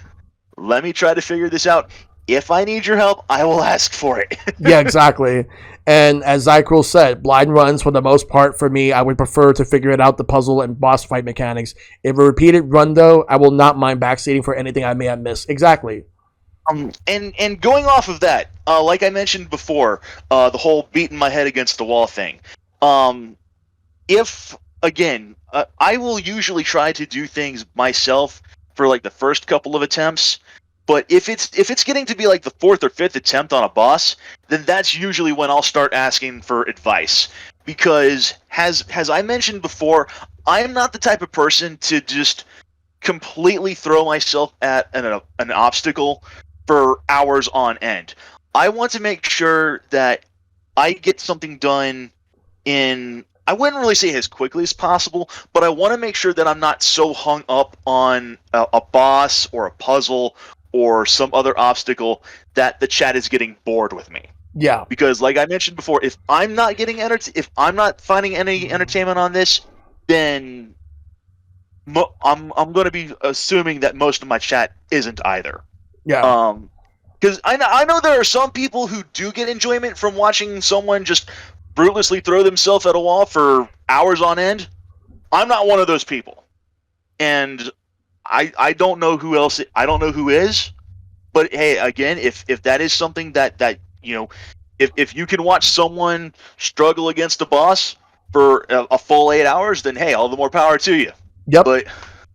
But my idea of a good time is not sitting for 8 hours when I can, if I know that I can beat this boss in like maybe the first 3 attempts. Yeah. Then hey, I would rather see them beat that boss in like by attempt number 4 and then move on with something else. Yeah. Anyway. So, but yeah, exactly. Yeah. I totally agree with you on that. Because as like looking at my chat, like backseat gaming should only be accepted when the streamer fully admits defeat and asks for help. That and also like even if they don't admit defeat, like they just want to ask for help, like or if someone just asks, like for example, like if someone were to have a hint command, like I have a hint command, and then like I'll be like, okay, sure, let me know what you need let me know what you need me to do, or I'll be like, not yet, let me see what I can do first. And like Cycreel says, like backseat depends on the person too. There's a streamer I watch that's okay with it. He will take any and all advice while playing, so long as the story itself was not spoiled.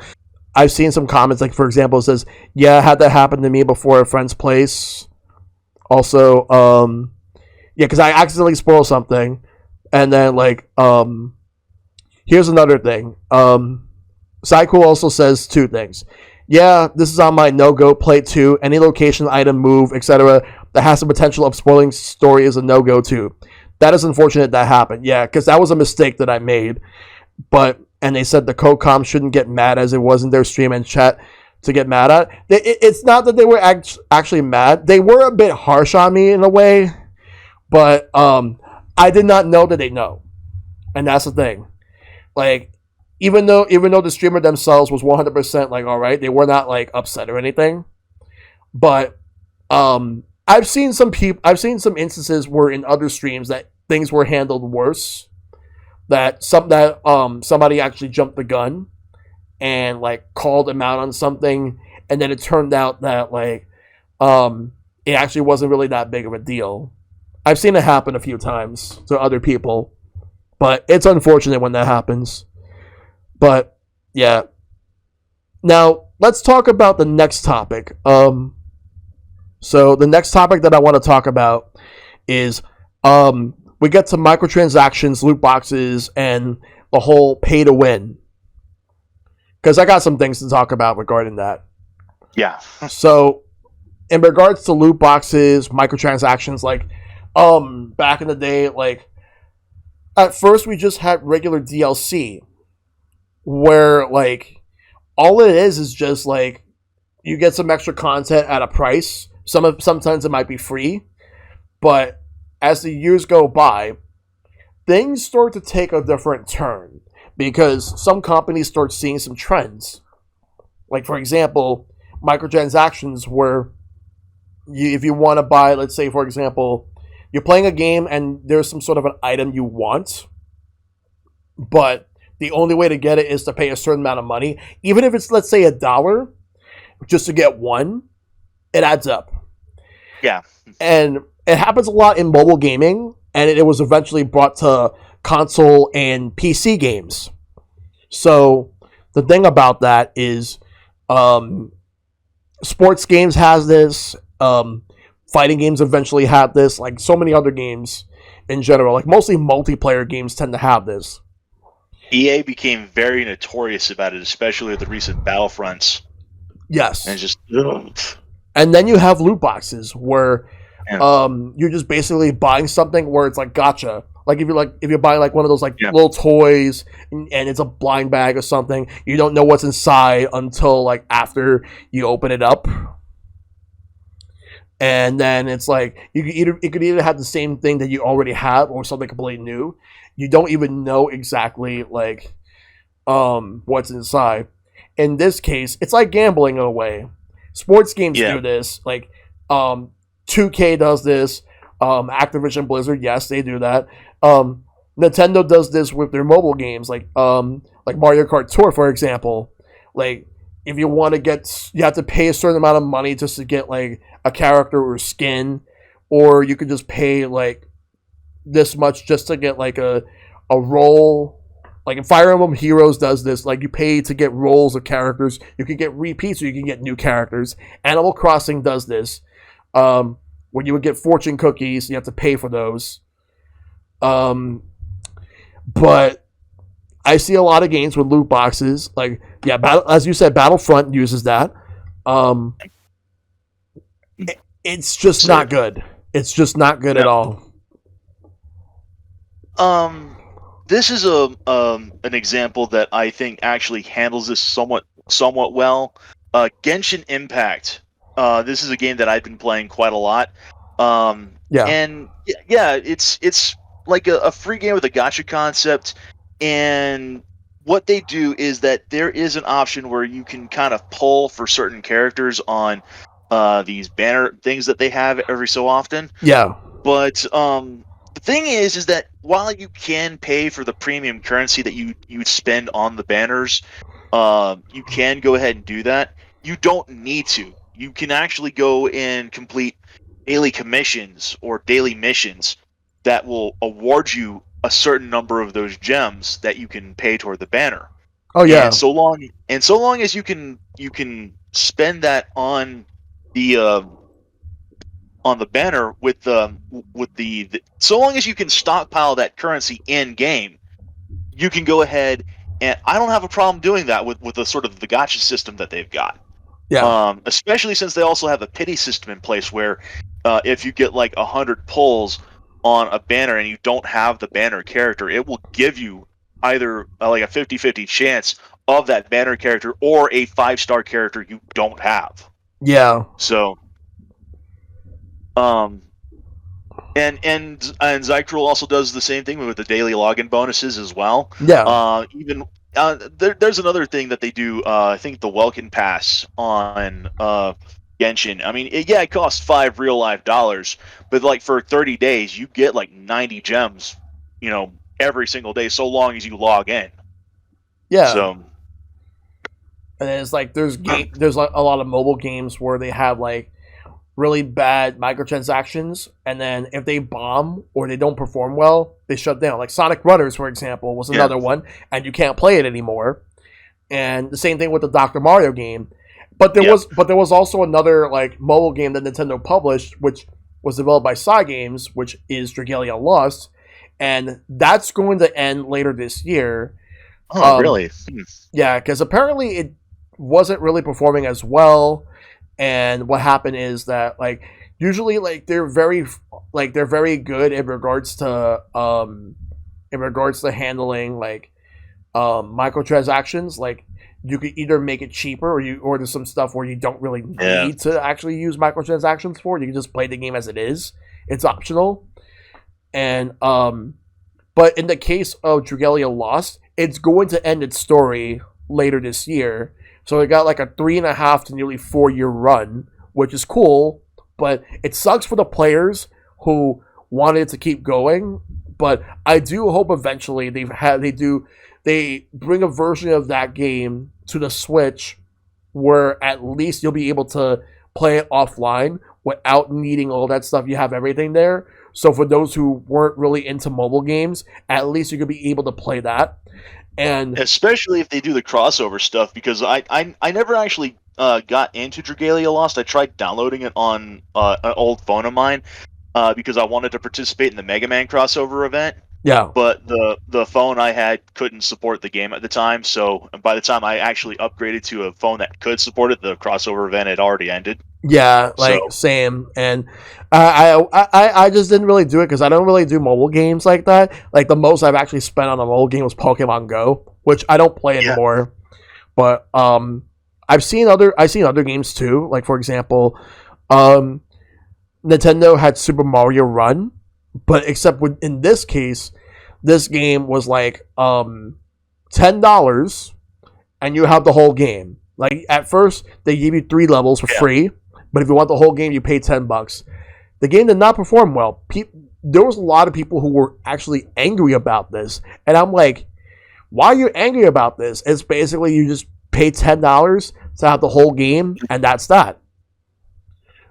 I Eh, had something similar with this was not, I wouldn't really call it, I guess it would be a mobile game. It's not, this wasn't something that was on, well, no, I think there is an option for phone. It was Pokemon Rumble for the 3DS. I don't know if there's a function on that for mobile phones. I know Pokemon Shuffle is available for 3DS and mobile phone. I don't know about the Pokemon Rumble one, but I Yeah, do know that there was an option on Rumble where you had like you'd spend money for diamonds, and if you basically spent like $30 on the diamond function, which was about the same price as a 3DS game, you yeah, would it would unlock this diamond mining machine, which would automatically dig up diamonds for you on a per day basis from that point on. You didn't have to pay any more money further than that. Oh yeah. But I'll give you a recent example of games with microtransactions and loot boxes gone wrong. Yeah. Chocobo GP on Switch. Yes.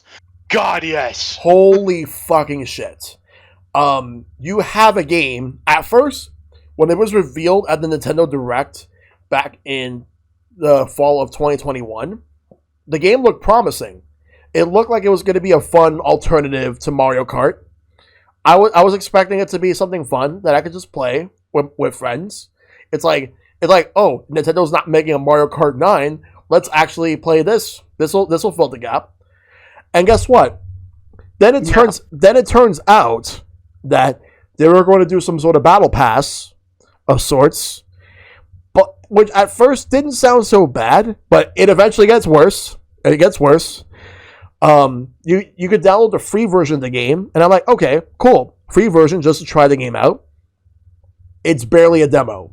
It is barely a demo. You only race 3 tracks, and you have like 3 characters to choose from, including the Chocobo, and you could play online, but here's the thing. All the single player options are locked behind a $40 to $50 paywall, which is basically what the full game is. And on top of that, you also have a lot of microtransactions in the game. Like if you want to get Cloud, or if you want to get Squall, for example, you're going to have to pay up, or you either have to grind, or you're going to have to pay up. And most likely they want you to pay up. So the most bullshit thing I've heard on the Chocobo thing was that not only do you have to pay up, but you can pay for, if you pay real money, you get like this premium currency that you can utilize to unlock characters like Cloud or Squall or what have you. But the thing is, and the most absolute bullshit thing about this premium currency, it expires.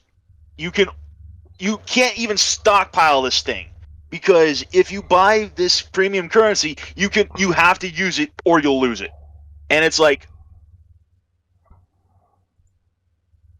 yeah, fuck off with that. Well, let's see. Korean girl says, can I say something about Chocobo? People really overreacted to that. If you buy the full game, you don't have to pay anything extra. Pete Dorr explains this well. My thing is this, like, I've heard so many different things, although I'm hearing that they're actually working on like patching a couple of things to allow people to have like more stuff in the game itself.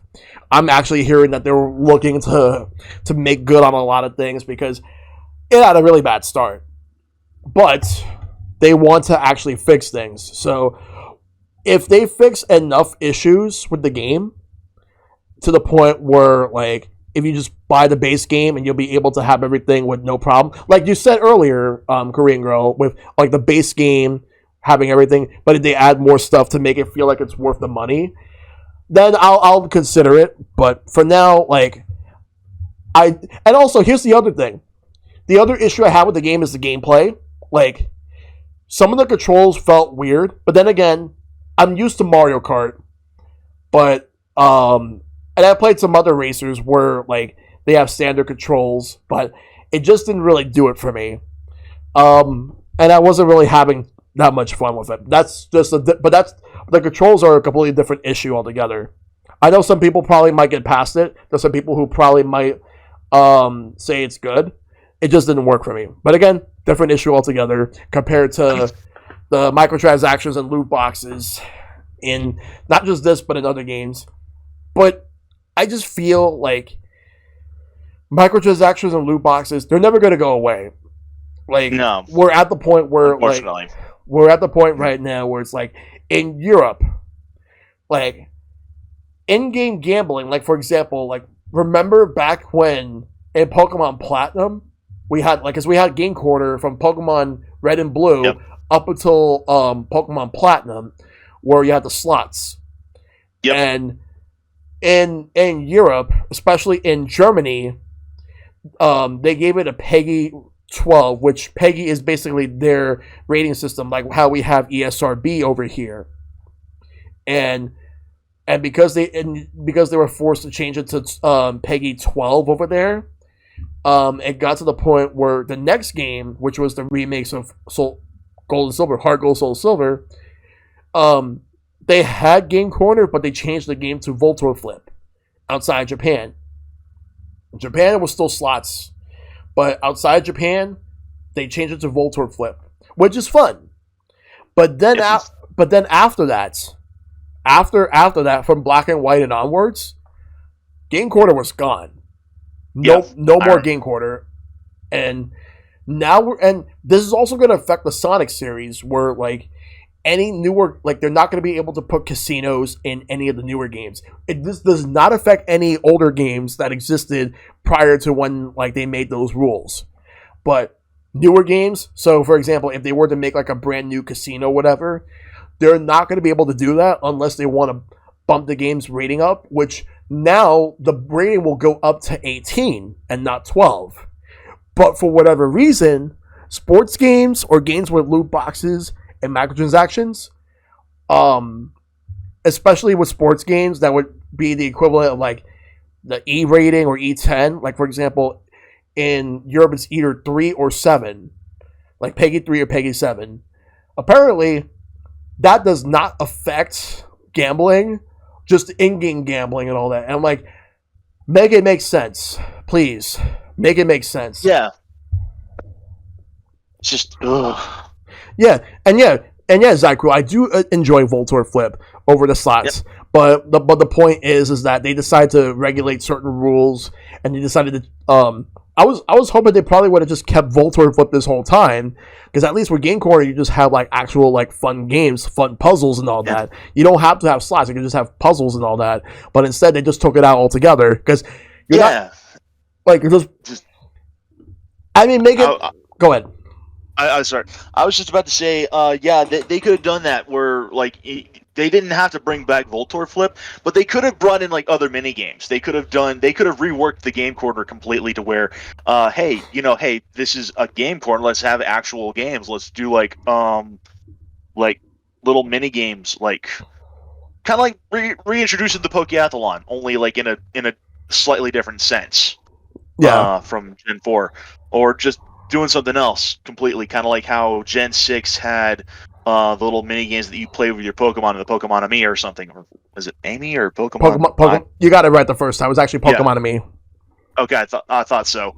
But stuff like that, basically, just like little simple mini games that can serve as a side distraction. Yeah, exactly. Instead of just yoinking it out altogether. Yeah. But looking at, let's see, microtransactions doesn't equal gambling, though. If you know what you're getting and it's guaranteed, it's not gambling, right? But at the same time, like, I see so many different things that are regulated, and I often question it. But Zycro also said they kept the Boo gambling boss fight in Mario Sunshine and Switch release. Yeah, because again, re-releases of older games are not affected with any of that. I don't know how ESRB weighs in on this, but that's just how Europe handles everything, especially like Germany, for example, and France, like mainly those two countries, but it affects the whole Europe. But then it also spreads all over, so they're forced to make changes, but that's just the way it is. Let's see, so now, we do have one final topic that I want to talk about, and this one is actually something that I personally really want to go into. So, why we are against gatekeeping? Because you see, gatekeeping, the problem with that is that there's people who just want to be able to play video games in general, or play games in any way that they want to, like, especially with all the topics that we discussed earlier on. Like, we talked about accessibility, save states and rewinds, for example, and also, like, how people just play video games, what type of video games. And then you have people who go out of their way to say, "Oh no, we don't want you here," but that's just not. But that's just the tip of the iceberg. You see, I've seen some people shame others based on the type of games they play. Like for example, if someone is playing Stardew Valley, and if someone's playing Stardew Valley, and someone will be like, "Oh, that's not a real video game," and I'm like, "Okay, well if that's not a real video game, then what is?" And then they'll be like, they'll probably come up with some answer. Like they'll say Call of Duty, they'll say like Madden and all that stuff, and I'm like, well, they're all video games. What difference does it make if one is real and one is not? Like, let people play however they want. I just say that as an example. I've seen different examples in general, but it's just like I've seen some people like shame others just for playing something simple. Like again, like Stardew Valley I just mentioned, but also I see people like if people are playing like for example, Among Us or Fall Guys, and people will go out of their way saying, "Why are you playing these games? These games are dead." And I'm like, "But what if people want to play these games with their friends and they just want to have fun?" I mean, yes, a game like Fall Guys, for example, is not nowhere near as popular as it was 2 years ago when it blew up.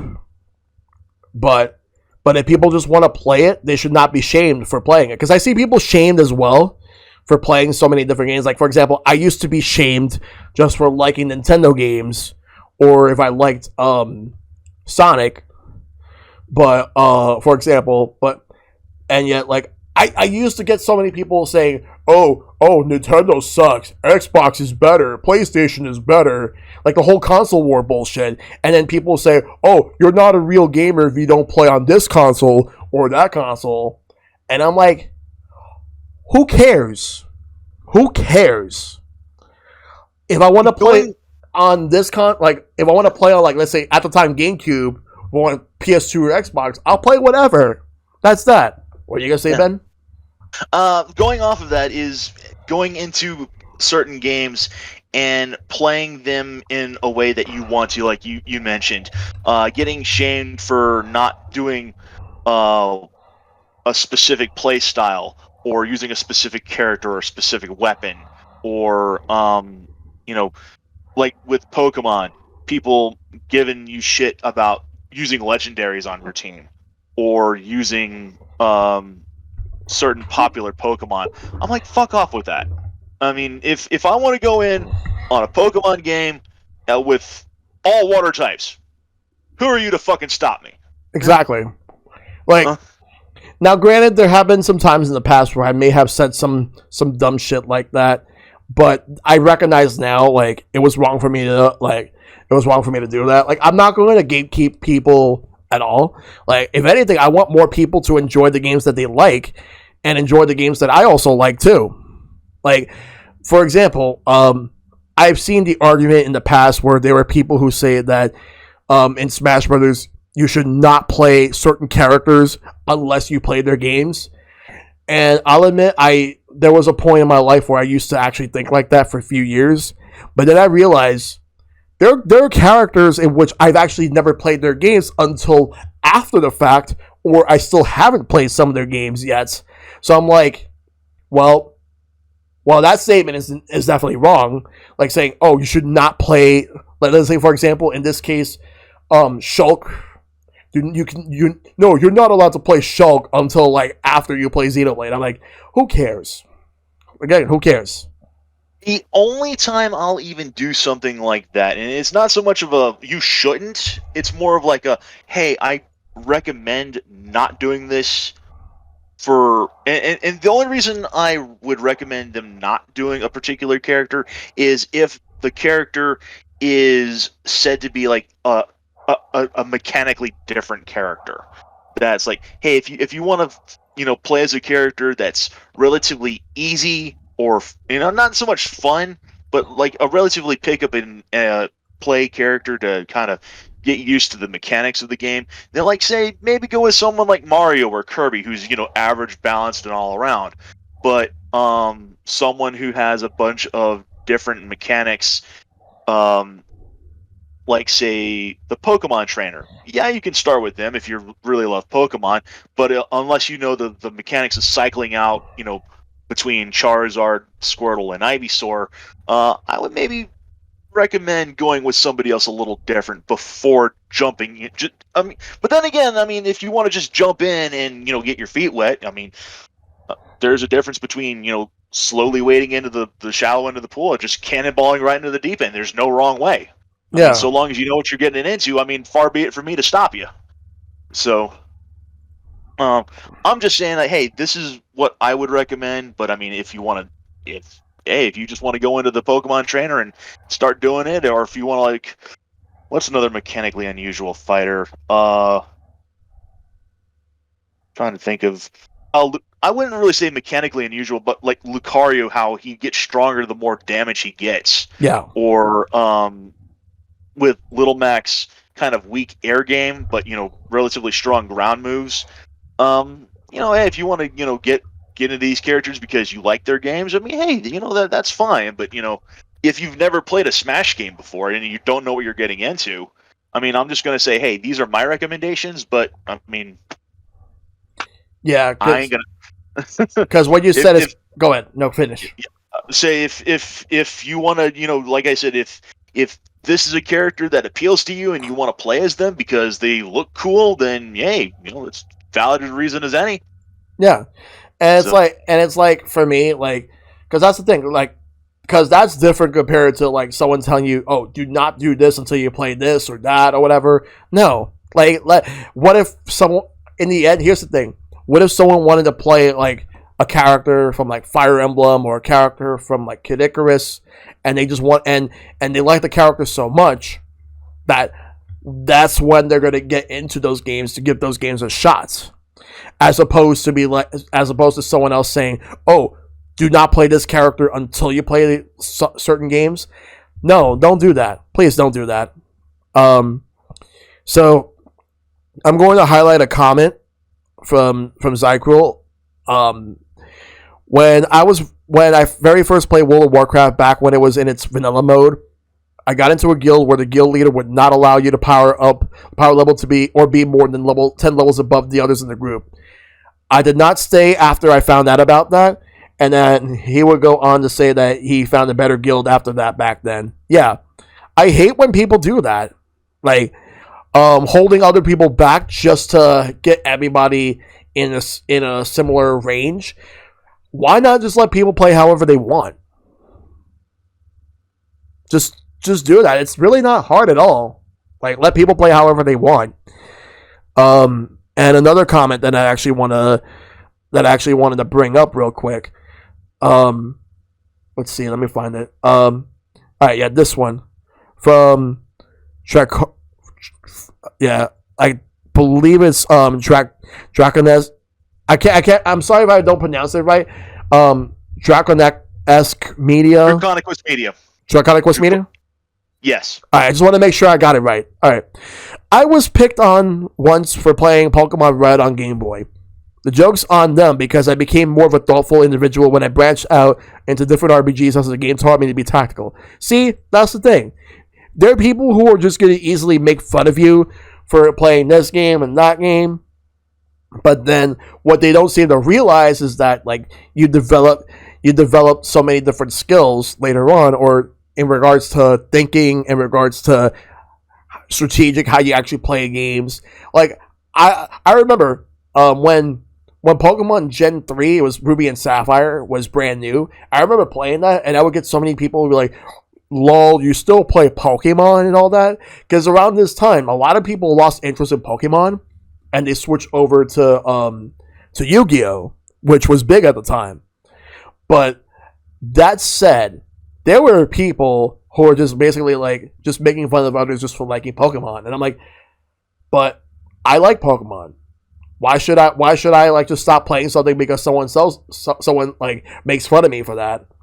And it never. If it, on the contrary, I only just kept playing and not stopped. DM12 also brings up another point as well. That a whole bunch of gatekeeping is just not really worth it in my opinion. Yeah. He mentions branching out into other RPGs. And honestly, that's a good thing on not just, Pokemon or RPGs in general, but imagine how many gamers, you know, branch out into other games or other genres based off of that one game that they might not have otherwise done if they had been gatekept from the beginning. Mm-hmm. So, like for example, I mentioned before that Super Mario RPG is one of my personal favorites, and that still remains true. But it's thanks to Super Mario RPG that really got me into the RPG genre to begin with. Yeah. It because with Super Mario RPG, I got into that, and then from there, I started kind of playing more Final Fantasy, and Pokemon, and from there, just RPGs in general. And Legend of the Seven Stars became one of my most cherished games as a child. And even as an adult, it's still one of my most fond games that I still hold close to me because that was my not so much gateway. That's the term I'm thinking Gateway. of.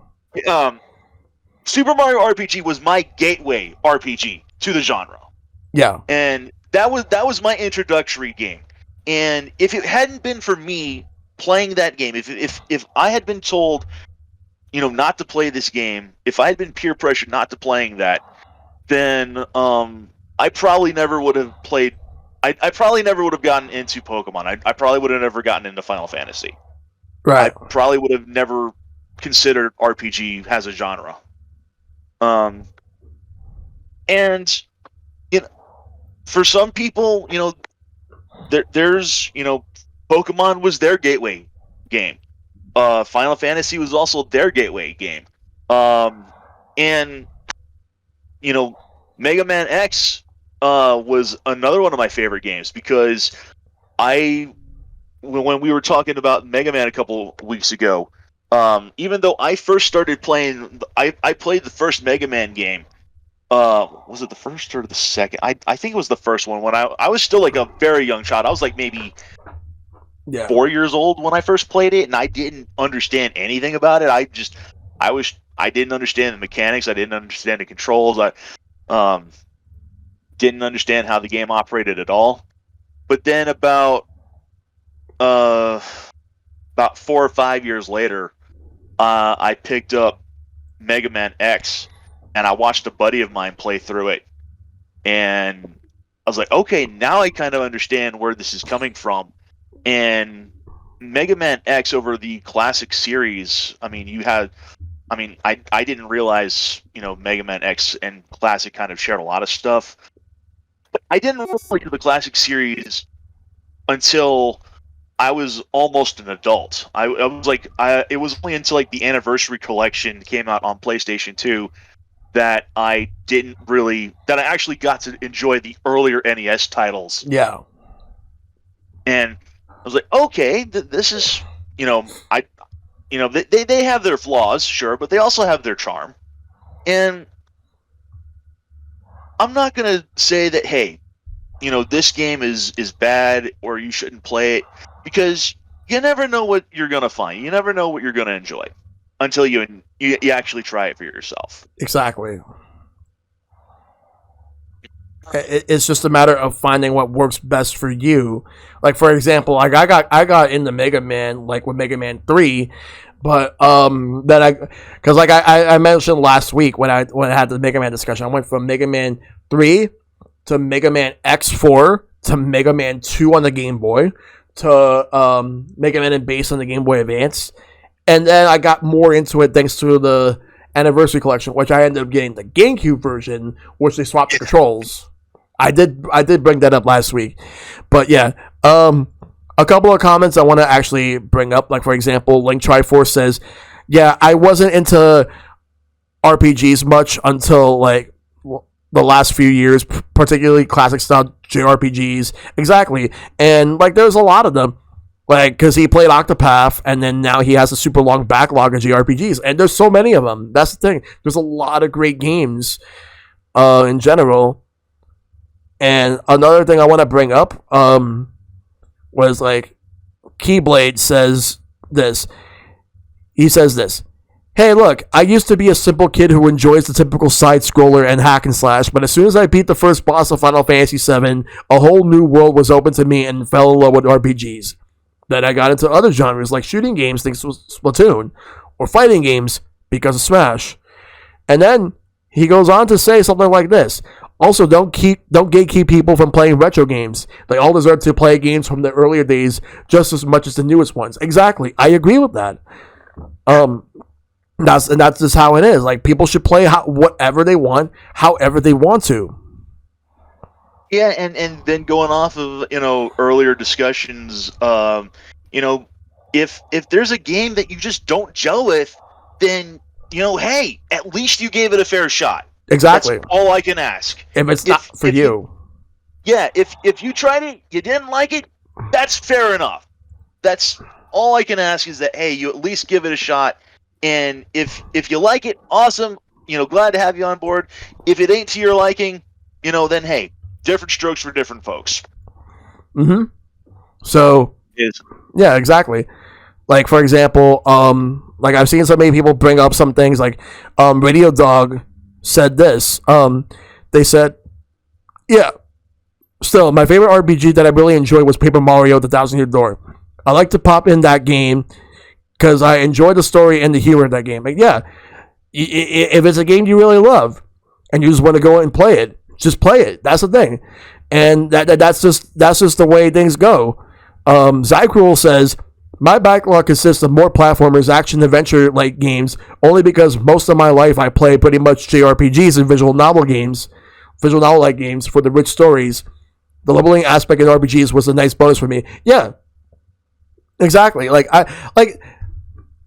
just getting a really good story out of RPGs is what sells me on an RPG.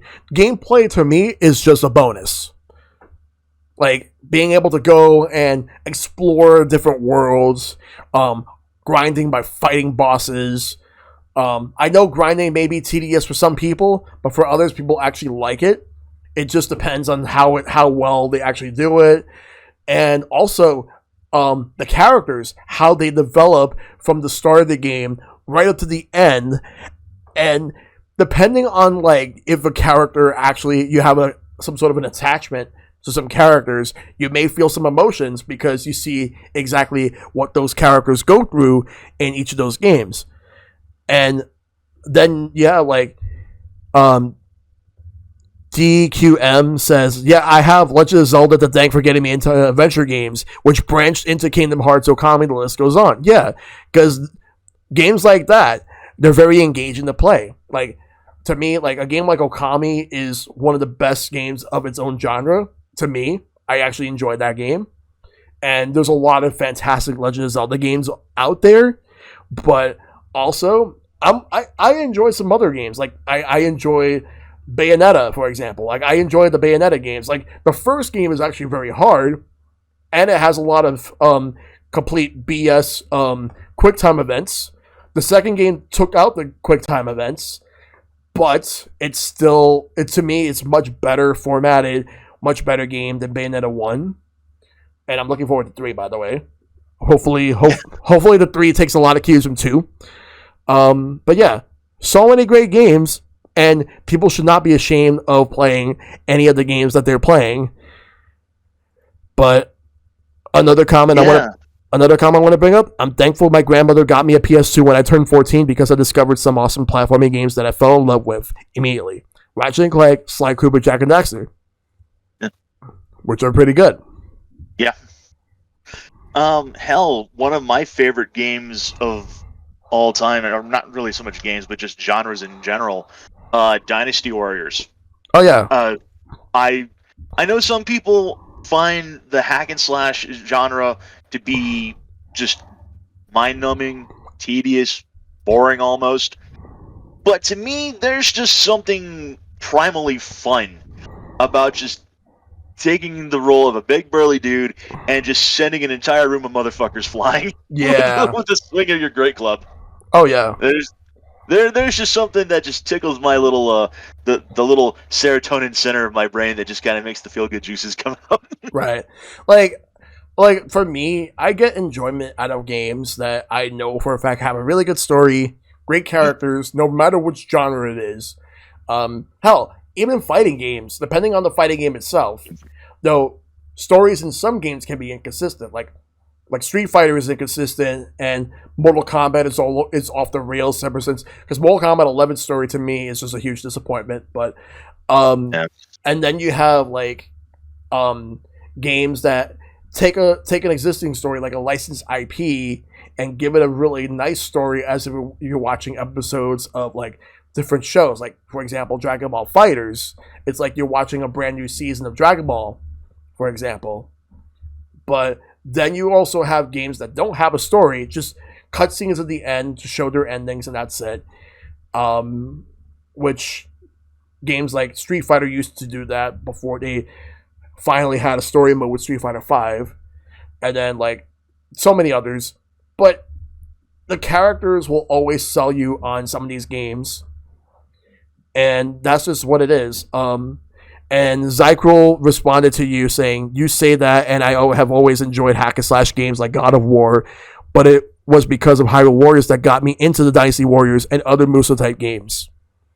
It's actually kind of funny because in a similar aspect, I actually have a bit of a funny story on this. I was wondering when he was gonna wake up, you darn cat. Anyway, that's my cat for the chat in case anyone can hear that over Yep. the phone. Yes, I'm talking about you, you furry little monster. Get over here. Oh, your cat? Yeah. There's the cat. There's Cinder. Yep. Hello, Cinder. Say hi to the internet.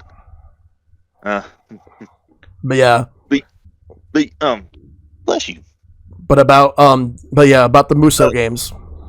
So the funny thing is, when I first started playing Dynasty Warriors, I just picked it up because it was just something that was interesting that I thought was going to be fun to play. And yeah, get out of the freaking thing there. Oh my god.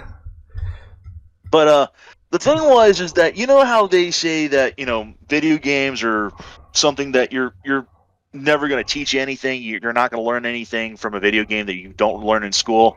Mm-hmm. I disagree with that because Dynasty Warriors actually got me to study the Three Kingdoms period of China. That was actually something that led me to doing my own research on that period of history.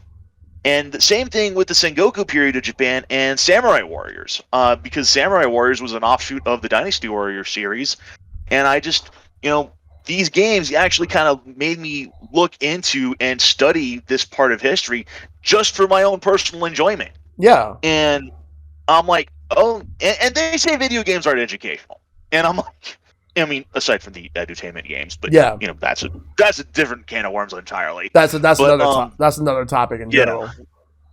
But yeah, it's kind of funny because, like I said, this is not just a gateway thing for other games, but this was just something that led me to doing something completely unrelated, just for my own personal enjoyment.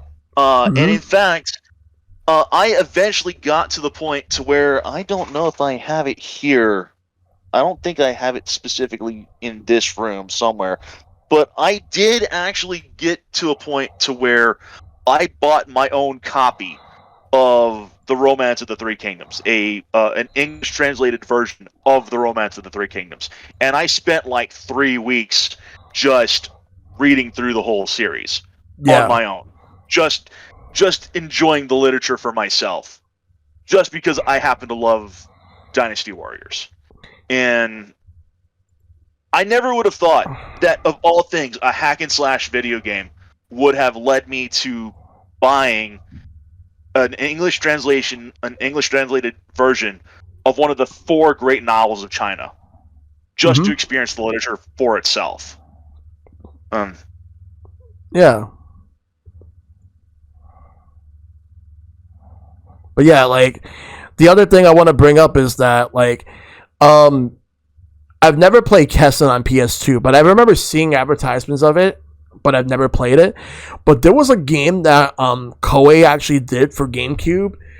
What was it called? It was like a similar game. It was on the GameCube. I think it also came out on PS2. It came out like in 2002.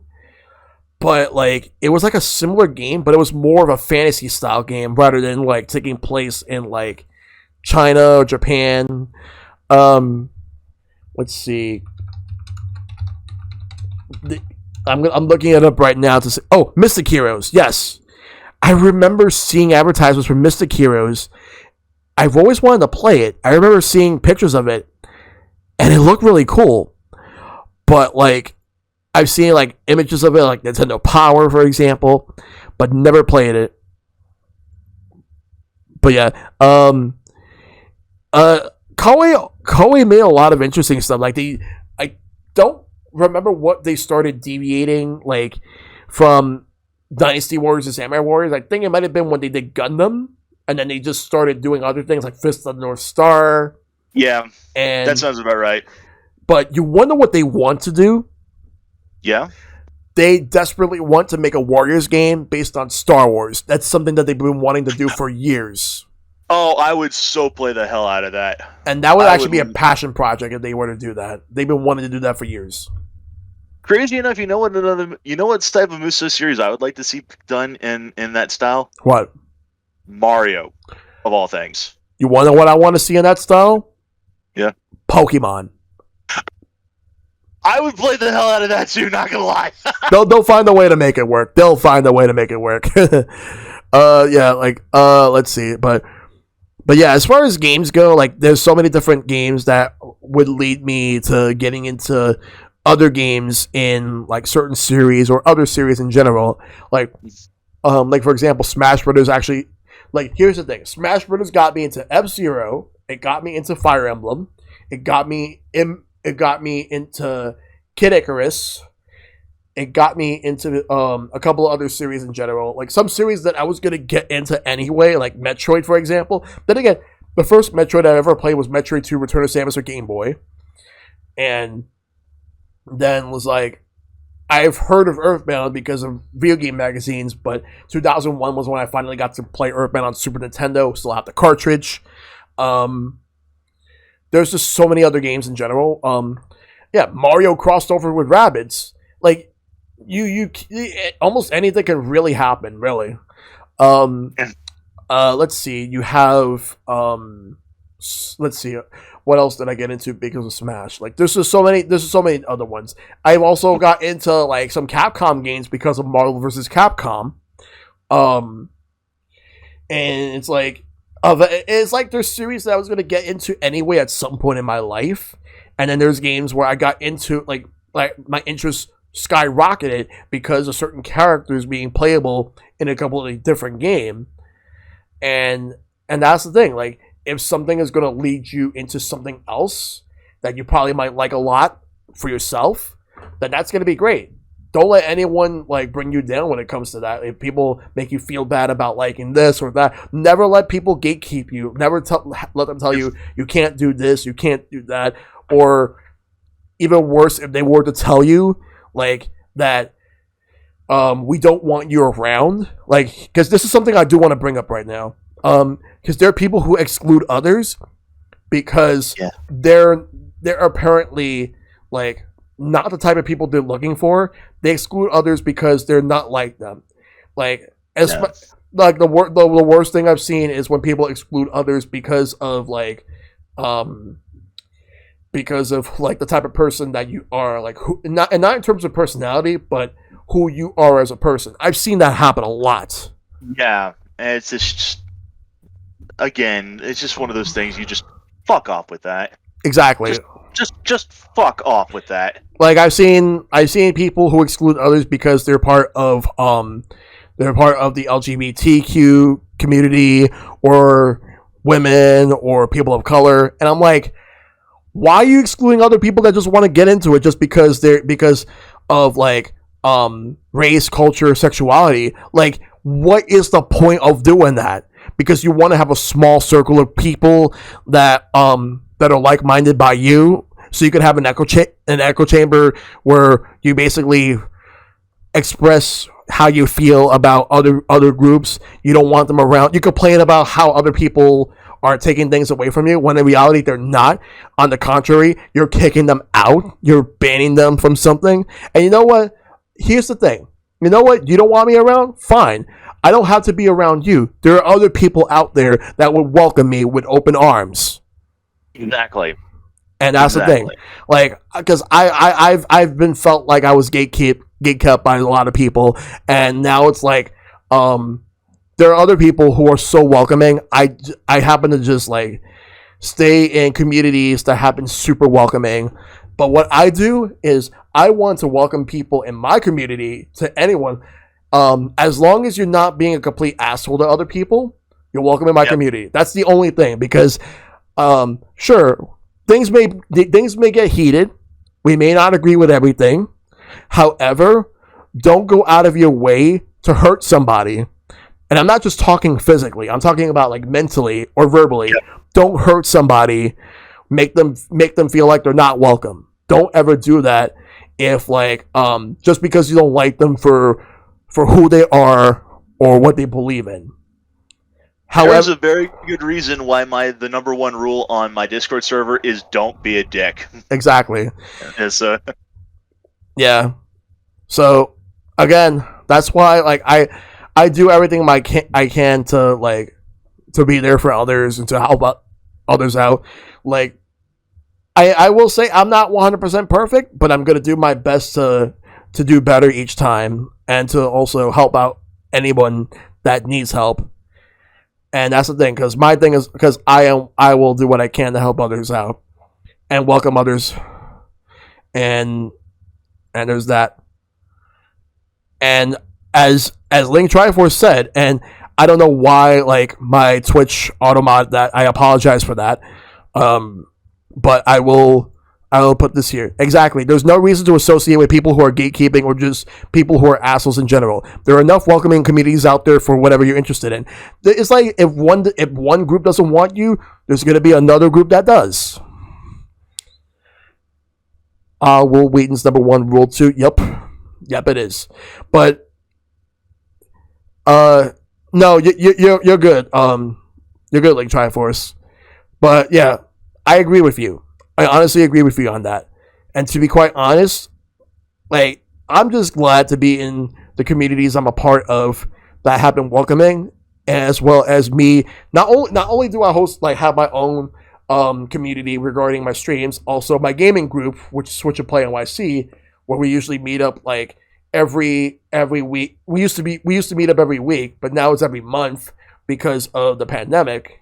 But we do what we can to be exclusion to we do what we can to include, not exclude, but include people into the community. We will not exclude anybody. However, if people are going to be jerks, people are going to be assholes, that's a different story. Just don't hurt anyone. Please, don't hurt anyone. Anyway, I just feel like gatekeeping anybody for any reason sucks. It's awful. But more importantly, I'm just glad that there's a lot of good group of people in general that will be there for you. Also, Kat. Yeah, I'm sorry. It's fine. I know. I'm listening to you. It's just I'm just. I know. But believe me, if I had a cat, I would do the exact same thing too. Yeah. But yeah. I'm actually kind of surprised that it took her this long to get involved in this. I thought she would have been doing this far more. But yeah. But yeah. That's all. That's practically it. Just cats in general. But yeah. Other than that, I think that I've already said everything that I wanted to say about gatekeeping. Cats are adorable, precious jerks. Yes. Yeah. But we love them for that. Like, if I would have my own place, I would definitely get a cat, but unfortunately it's not up to me, so like at least right now since I'm solo with my mom. But yeah, um, but yeah. So I'm gonna look at a couple more comments before we sign off. So looking at I this, go ahead. I will go ahead and address something that we mentioned earlier about the whole pay to win model. That I meant to mention this. Mm-hmm. Um, I really don't care for people who actually do. I mean, I guess while there's nothing inherently wrong, there is just something I don't really care for in regards to that model. Where it's like, hey, you're basically offering a win button for people on certain games, and you know, depending on the people who actually take the time to learn the mechanics or the rules of the game, or to play the game in the so-called hard way, and then you're offering people an option to a distinct advantage, or just an outright victory over the people who didn't pay for it. It just, I don't know, that just seems kind of scummy to me in a way. Mm-hmm. Especially as if the people who actually paid for the pay to win model have a distinct advantage over the people who didn't. And it was just, I don't, spittle everywhere. Ugh. I just don't agree with that at all. Just Yeah, but it's like, I'm gonna look. I'm gonna read some of the comments right now, real quick. Um, so for example, one thing I actually wanted to check out. Um, so this is what Zyquil said. He said, "That was me in my 20s. I don't drink, but always offered to be the designated driver. Yet was still hardly invited because they figured I didn't want to come because of my stance of not choosing to drink." I know how that feels because there have been times where it's like, because I don't drink. Well, I do drink, but I rarely ever drink. yeah, But I prefer not to drink if I don't have to. But I'm at the point where it's like, if there are people who just choose not to include me in something because of a certain stance that I have, then you know what? It's fine. I'm not going to hold it against them. It's just like, I know not to really want anything to do with hanging out with them if that's the case. It's just my thing. Like, you exclude me for something, sure, go ahead. But I'm not gonna. But don't expect me to say yes if you were to go and invite me on something now because like you didn't want me before. Guess you don't want me now. I don't know. But at the same time, I don't know. Where am I? I don't know where I'm going with that. it was like a fair weather friend thing where it's like they don't want to have anything to do with you unless you're like fucking rich or something. I don't know. Anyway, let's see. So I think that is going to do it for the stream. I actually am glad that we got to talk a lot about this stuff. A lot of different things about casual versus hardcore. We had so many different topics. We even included like a topic like on the fly while we had other things that we prepared to talk about. But before we sign off, my question is, Ben, Yes. where can we find you? So we have three options here. We got the I'm gonna go ahead and post these in the links. Obviously, there's my Twitch channel, twitch.tv slash Mr. Ben. You can find me on that channel. That's my direct channel there. As I mentioned before, I go live every Sunday, usually around 8:30 Eastern time. I want to say Eastern time, or either way. I'm usually oh, it's not the button I wanted to press. There is I usually post on my Twitter that of when I'm going live, and I'm gonna go ahead and post in that Twitter link in the chat room as well. That's usually the best place you can find me in regards to my announcements on when I'm going to be going live. And then, as also mentioned, I have my YouTube channel, where I upload my YouTube videos and my Let's Plays. Mm-hmm. Um, like I said, I am currently in the process of uploading um, episodes from my Let's Play of Shining Pearl. I still have yet to finish up some of the editing of some of the parts I recorded, but yeah, those are the three main areas that you can find me at. Keep an eye on my Twitter for when I go live on Twitch. As I said, I stream every Sunday night thus far. I am looking to eventually expand that out into possibly Saturday nights as well. Yeah. Probably, or Saturday afternoon. Depending on certain situations. Hopefully, maybe during the week, if at all possible. I do know at least some point later this year, I am taking a week off of work, somewhere around September. So I am going to be streaming more along that time. But I'll keep you guys posted.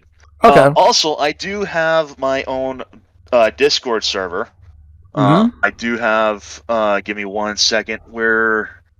Let me just find the entry. Here it is. This is the Discord link. Let me just go ahead and copy and throw that into the Twitch channel as well. That's my personal Discord server.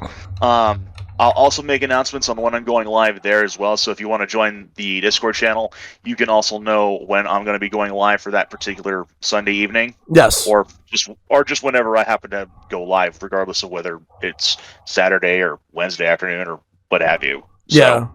So, but that's pretty much all I've got. Yep. So. All right. So thank you all for tuning in. I also have my own Discord server, so if anybody wants to join that, here is mine. And also, here is the link to my Twitter, so if you want to follow me on Twitter if you already have it, so you can get updates on stuff that's going on with me, including streams and many more.